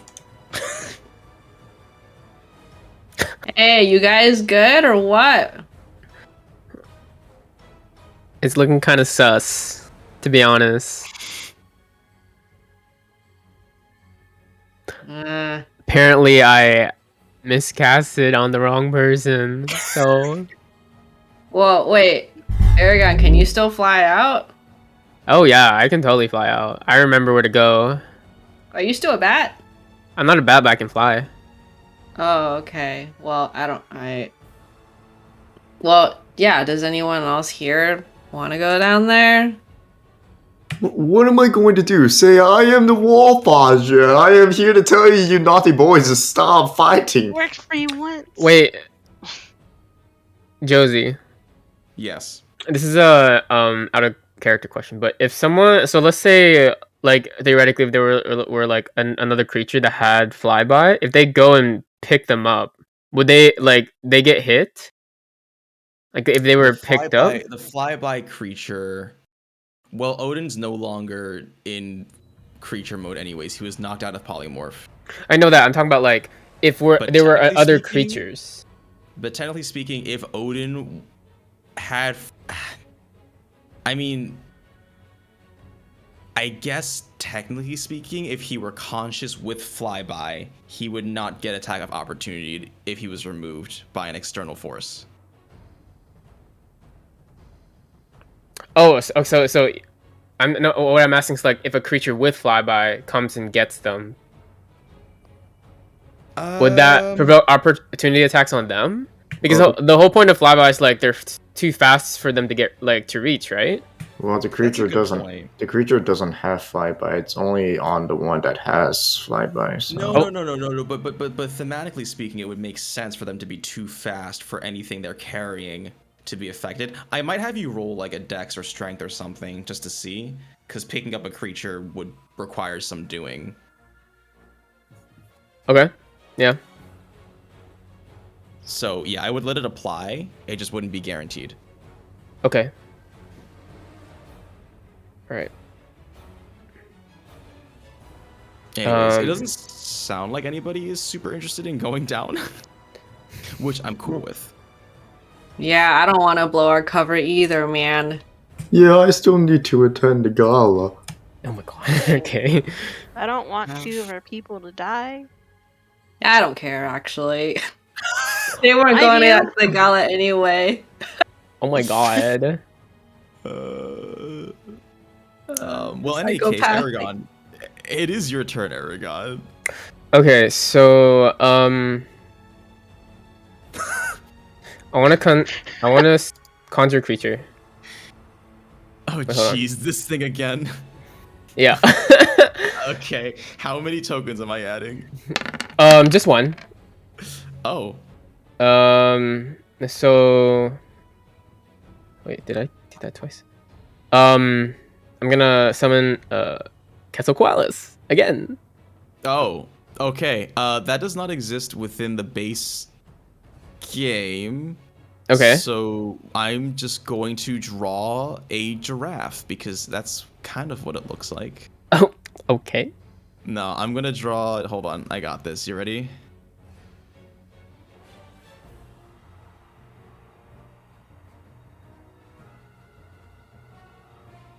Boy. Have a good night. All right, here we go. This is your beautiful Quetzalcoatlus. It's kinda jank. And then so I want to summon him. Let's see. Oops. And as a bonus action, I want to do Healing Spirit. So Okay, yeah. On what? So it's I put it on a space. So hold on.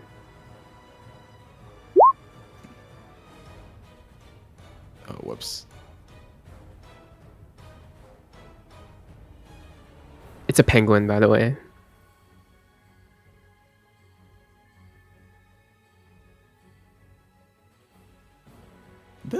That's kind of cute. What is this? I'm gonna summon it on Odin for now. Okay. And yeah, on Ganondorf. I guess I assume they're on the same space. Although, yeah.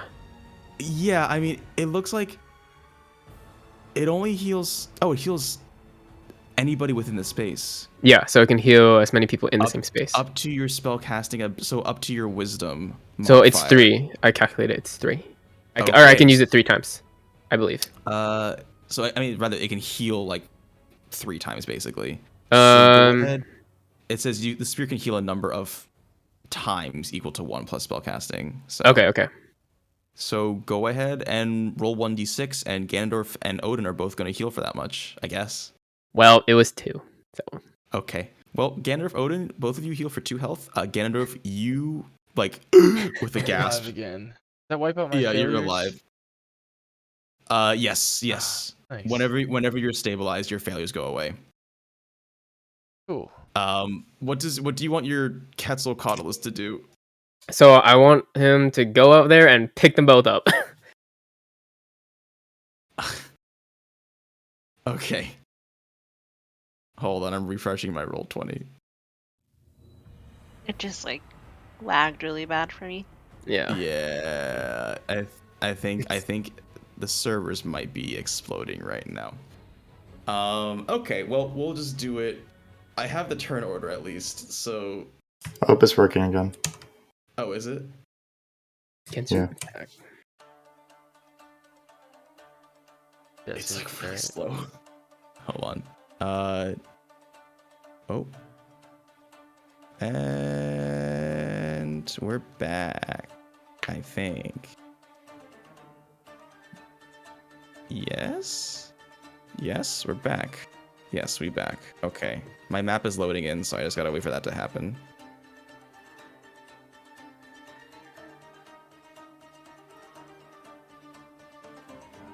Okay. So here's the thing. If you want to try and pick up both, it's going to be much, much harder. I understand it is a large or huge creature, but it's going to be difficult. So go ahead and make a strength check. Is it its strength check? Yes. Or Okay, so how do I do of the that? Quetzalcoatlus. Just roll a d20 and add the strength modifier. If you have, I can pull the stat block up. I should The save strength it up, modifier is actually. +2. Okay, read d20 plus 2. 14. That will only be enough to pick one of them up, so I'll let you choose which one that one is. Oh my god.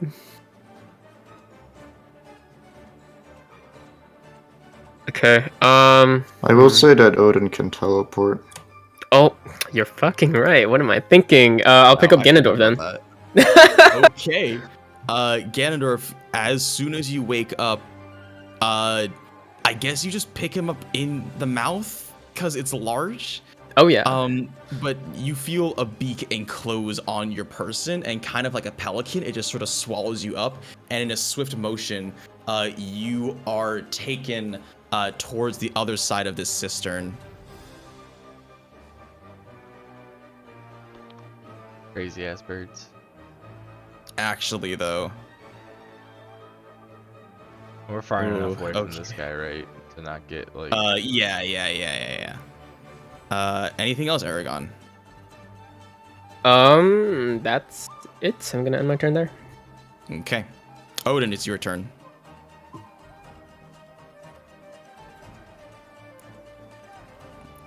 I'm gonna try to teleport away.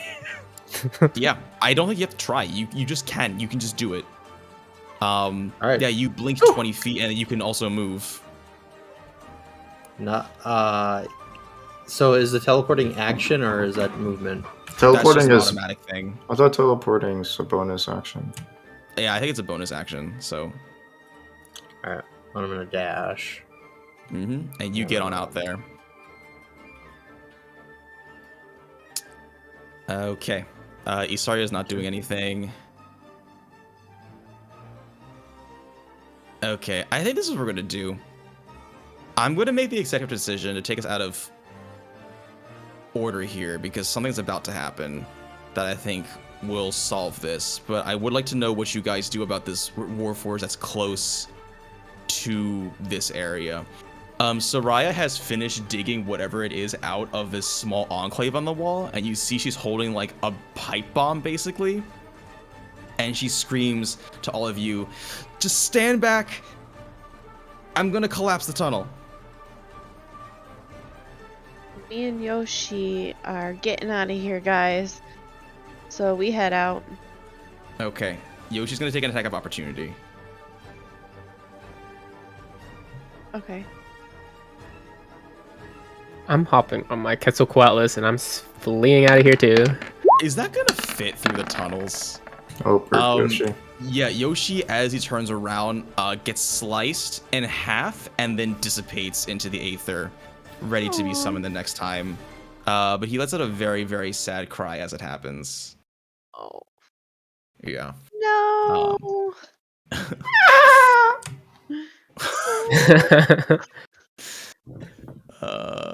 But he will be back stronger. Yes.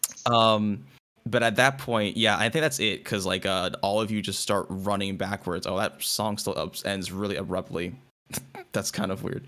And as you're all running, Soraya just chucks this pipe bomb, and it starts ticking, and then pretty much you all are running.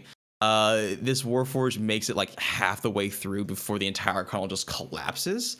And then you hear a rather horrendous like sound coming from the other end of this collapsed wall. It's like a mix of crunching metal and rocks and stones. And I mean, that will be resolved later at some point, but you guys climb on up out of the sewer entrance. Yeah, I mean, I guess you guys got out of there and you're in Meat Meadows where there are currently no Warforged. I think I think we'll just end it there and then we can discuss moving forward because identities might be a little whack. But I think that's everybody, right? Yeah, that's everybody. 1, 2, 3, 4, 5. Yep. Okay. Well then, I will say I am a little surprised Ganondorf got out of there, but good job, you guys. Great teamwork, guys. Yeah. We're Yes, but I think from that experience, PCs might have a better understanding of like exactly what force you're going up against. Yeah. So Is anyone else like surprised that we just spent like 15 turns trying to help Eternal, but the one time Odin needed a potion, we ignored him for like 5 turns in a row? Like, how much of a commitment did we just make today with respect to that? I mean, you guys learned. I like to think that it's not saying anything towards our character, but more that you guys learned from my death. Yeah, probably. Yeah. That's the way I like to think about it. I don't like to think that you guys are just like, oh, fuck that guy. But you know, it's could be some copium in there. I don't know. kind of felt bad early on because Josie tried to hit me or do something, and I just flew over it, and then he tried to do something else, and I just ignored it, and I was like, I felt a little bad. I was like, damn it, this feels like I'm bullying the DM. Well, you got your just desserts, so yeah. It came back. You got full down circle. like what, like 3 or 4 times. And I think that the situation in Hildebrand is going to evolve to reflect this as well. So we will see what that results in. Awesome. Thanks, everyone. Mm-hmm. Thank you. Have a great Guys. night. Thank Good you. night. I'll Can't wait post. for next week. I'm gonna post a picture right now. Sounds good. Have a good night, everybody. Good night. Alright. Night. Bye. Good night. All right, see you guys. See ya.